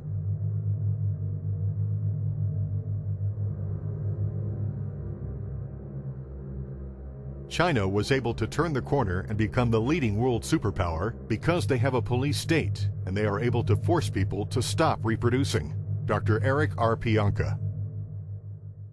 The eugenics movement has now shaken off much of its Nazi baggage and is using people's legitimate concern about the environment as a cloak to conceal their real agenda.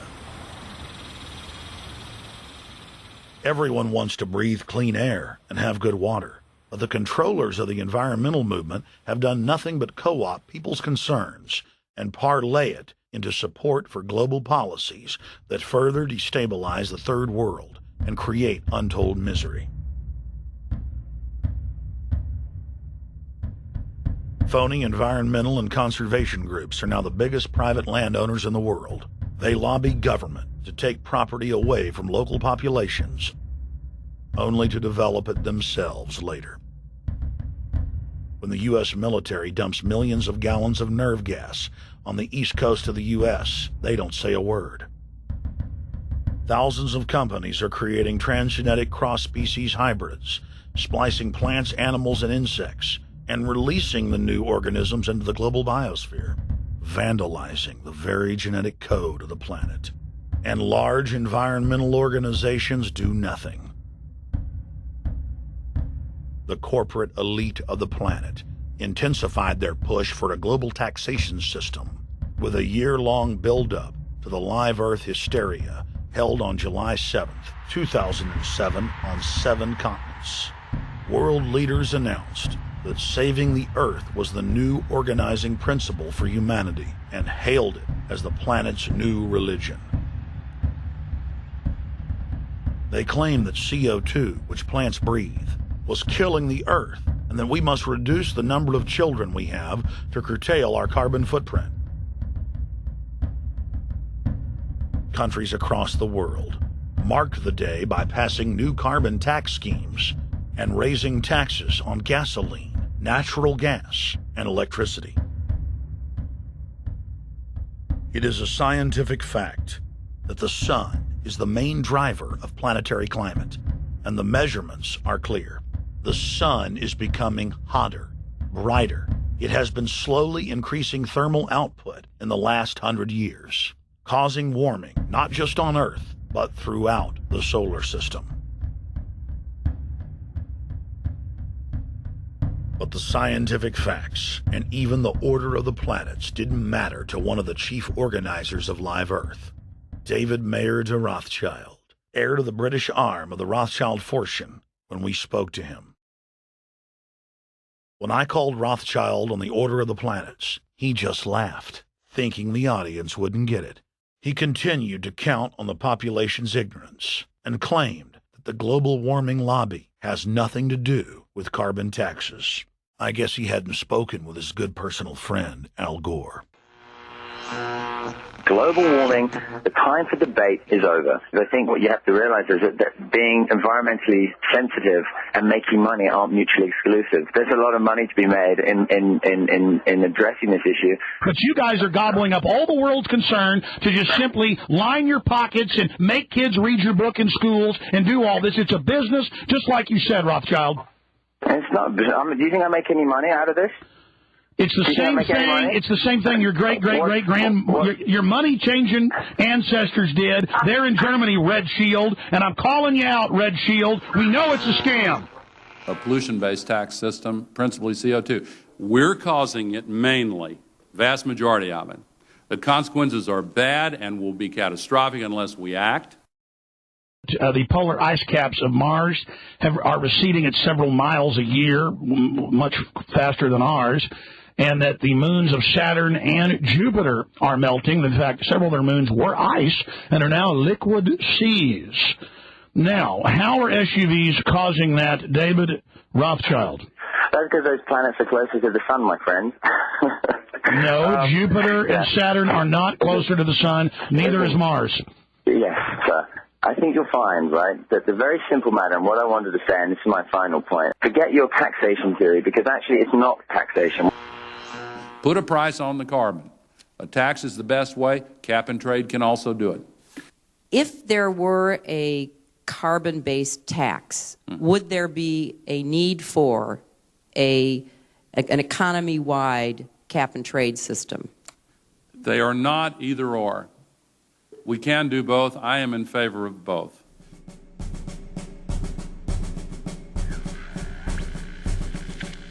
The architects of the New World Order are in a race to complete the structure of world government so they can suppress the independent development of technologies that threaten their monopoly of power, while at the same time steering new developments in the direction the architects chart for humanity. The technocrats call their governing system the final revolution, because in the past, empires were enforced militarily. Now enforcement is primarily psychological and economic, and society itself is a construct of the elite who operate outside the controlled paradigm and control the civilization within, just as a child maintains the environment of a fish tank. We are like lab rats, living out our entire existence, never questioning the confines of the cage or the scientists who experiment on us. New World Order engineers have hijacked human destiny. Its controllers have closely studied human behavior for more than 100 years and are now steering us with expert control, using our primitive drives and desires as levers. They have developed their mind control systems to the point of being able to control the average unconscious person like a car.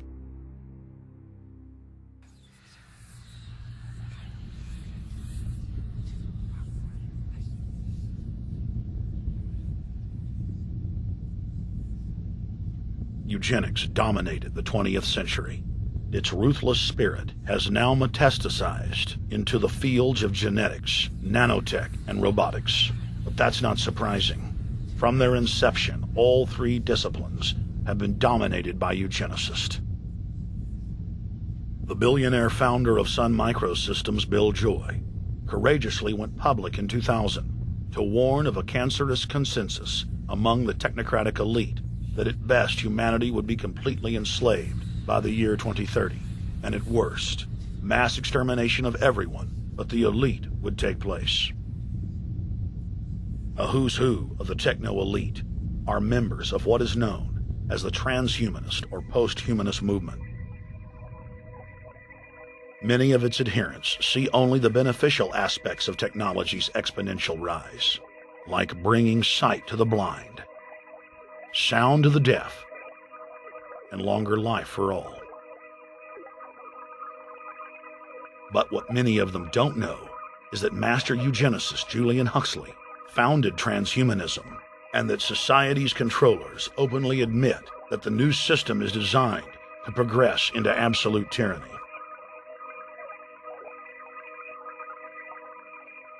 Leading transhumanist Ray Kurzweil boasts that technological advancements will allow those that can afford it to live forever, but admits that most won't be able to keep up with the new master race. The drive for world government is now all about who will control and have access to radical life extension systems. Biological evolution is too slow for the human species. Over the next few decades, it's going to be left in the dust. Transhumanists believe that they will attain the fountain of youth by merging with technology. Now, it may be within their reach. Decades ago, transhumanists said that if you did not accept augmentation or enhancements, you would no longer be able to get jobs. And now it's happening today. The elite who occupy the commanding heights of digital reality are suicidal nihilists. Suicidal nihilists know that there is no longer any substantive purpose to their willing, but they would always prefer to go on willing than not to act at all. They can very happily ally themselves with the notion of nuclear holocaust or perfect exterminism. Technology has become so powerful in its capacity for destruction that free humanity cannot afford to let psychopathic technocrats with delusions of grandeur repeat the mistakes of their forebears, because it is highly probable that this time they may destroy everything, including themselves in their mad rush for godhood.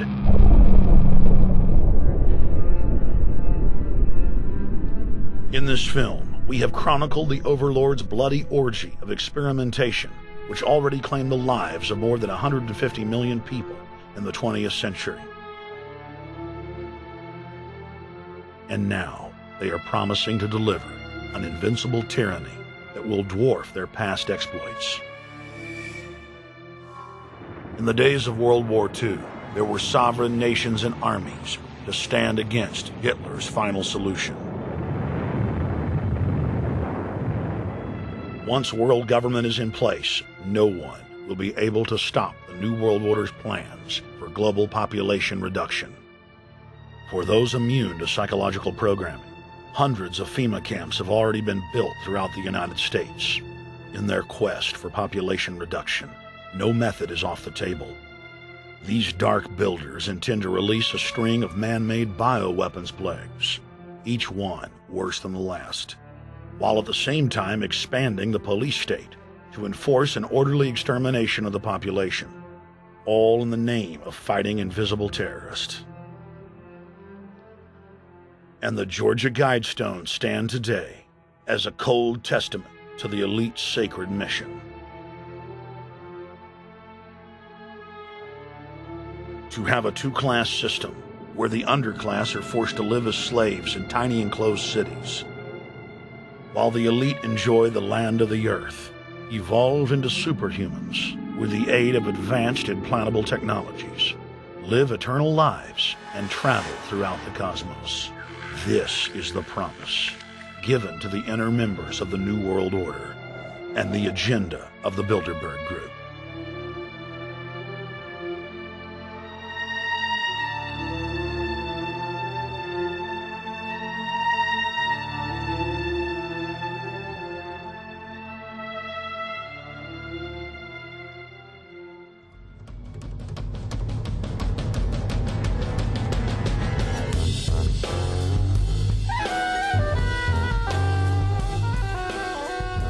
In 2007, Jim Tucker continued his 30-year quest to expose the globalist by traveling to Istanbul, Turkey, the site of Bilderberg, 2007.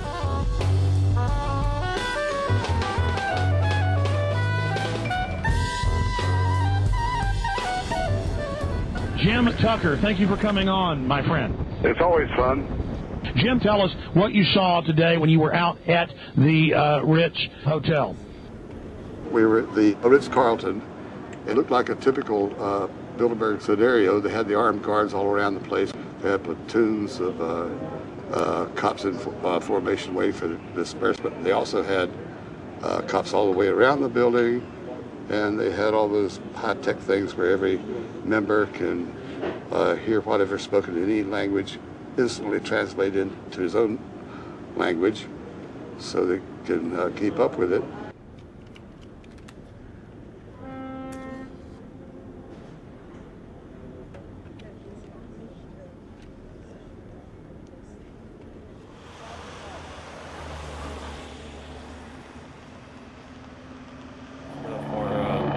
Spotlight then, I'm doing the same thing for American Free Press.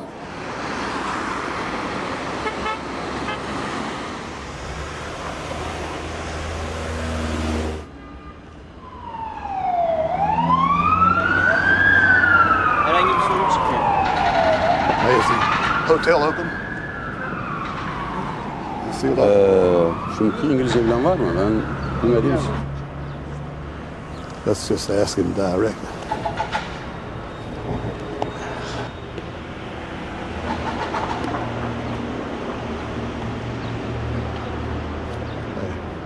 Is Bilderberg meeting here this weekend? You can look this way. We had my two personal cops following me today. I was not aware of it because my nose is always sticking to the camera. My jaws are always flapping.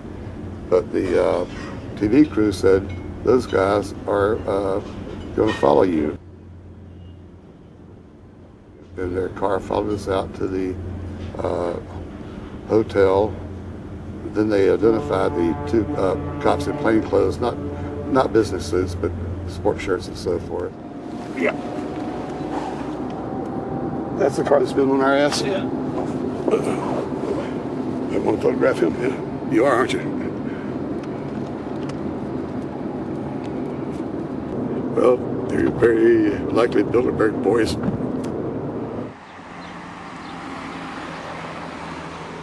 John Elkin, owner of Fiat and a fellow Bilderberger, thought that they could take a stroll off the grounds without being noticed by the commoners.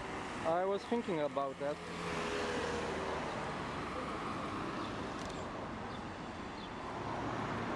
This Bilderberg attendee sneered at our camera.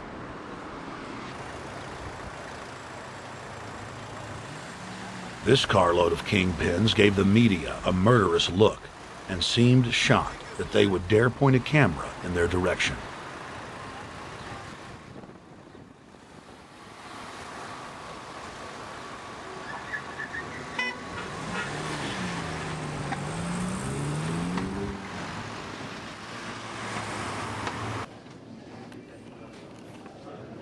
In 2007, the Bilderberg Group received the heaviest global coverage in its history. Jim Tucker witnessed press conferences attended by hundreds of members of the media and a new generation of info warriors, like reporter Paul Dornanu of Romania, are tracking the elite, no matter where they hide. Expunem acest grup Bilderberg. Now, Jim, my governor, Rick Perry, it's in the front of the Dallas Morning News. The headline reads, Texas Governor Rick Perry to attend Bilderberg. What does it mean to have the governor of Texas in the Dallas Morning News just admitting he's going to Bilderberg Group? It means he's a potential president, even as the obscure governor of Arkansas, Bill Clinton, lost his virginity at the Bilderberg meeting in Baden-Baden, Germany in 1991, and he's elected president the following year. Now, if he goes nowhere in a run for the White House in the years ahead, they'll drop him like an old shoe. They do that often, but officially, Bilderberg considers Governor Rick Perry a potential president of the United States. Yes, it's a violation of the Logan Act, for which Bill Clinton's White House was fined $300,000, which means the taxpayers paid it.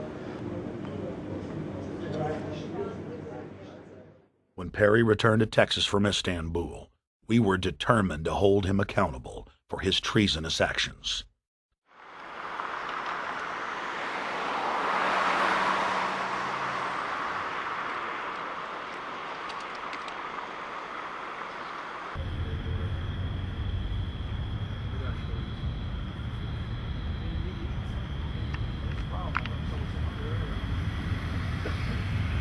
We don't want our roads, our water, our power plants, our entire infrastructure turned over to the New World Order.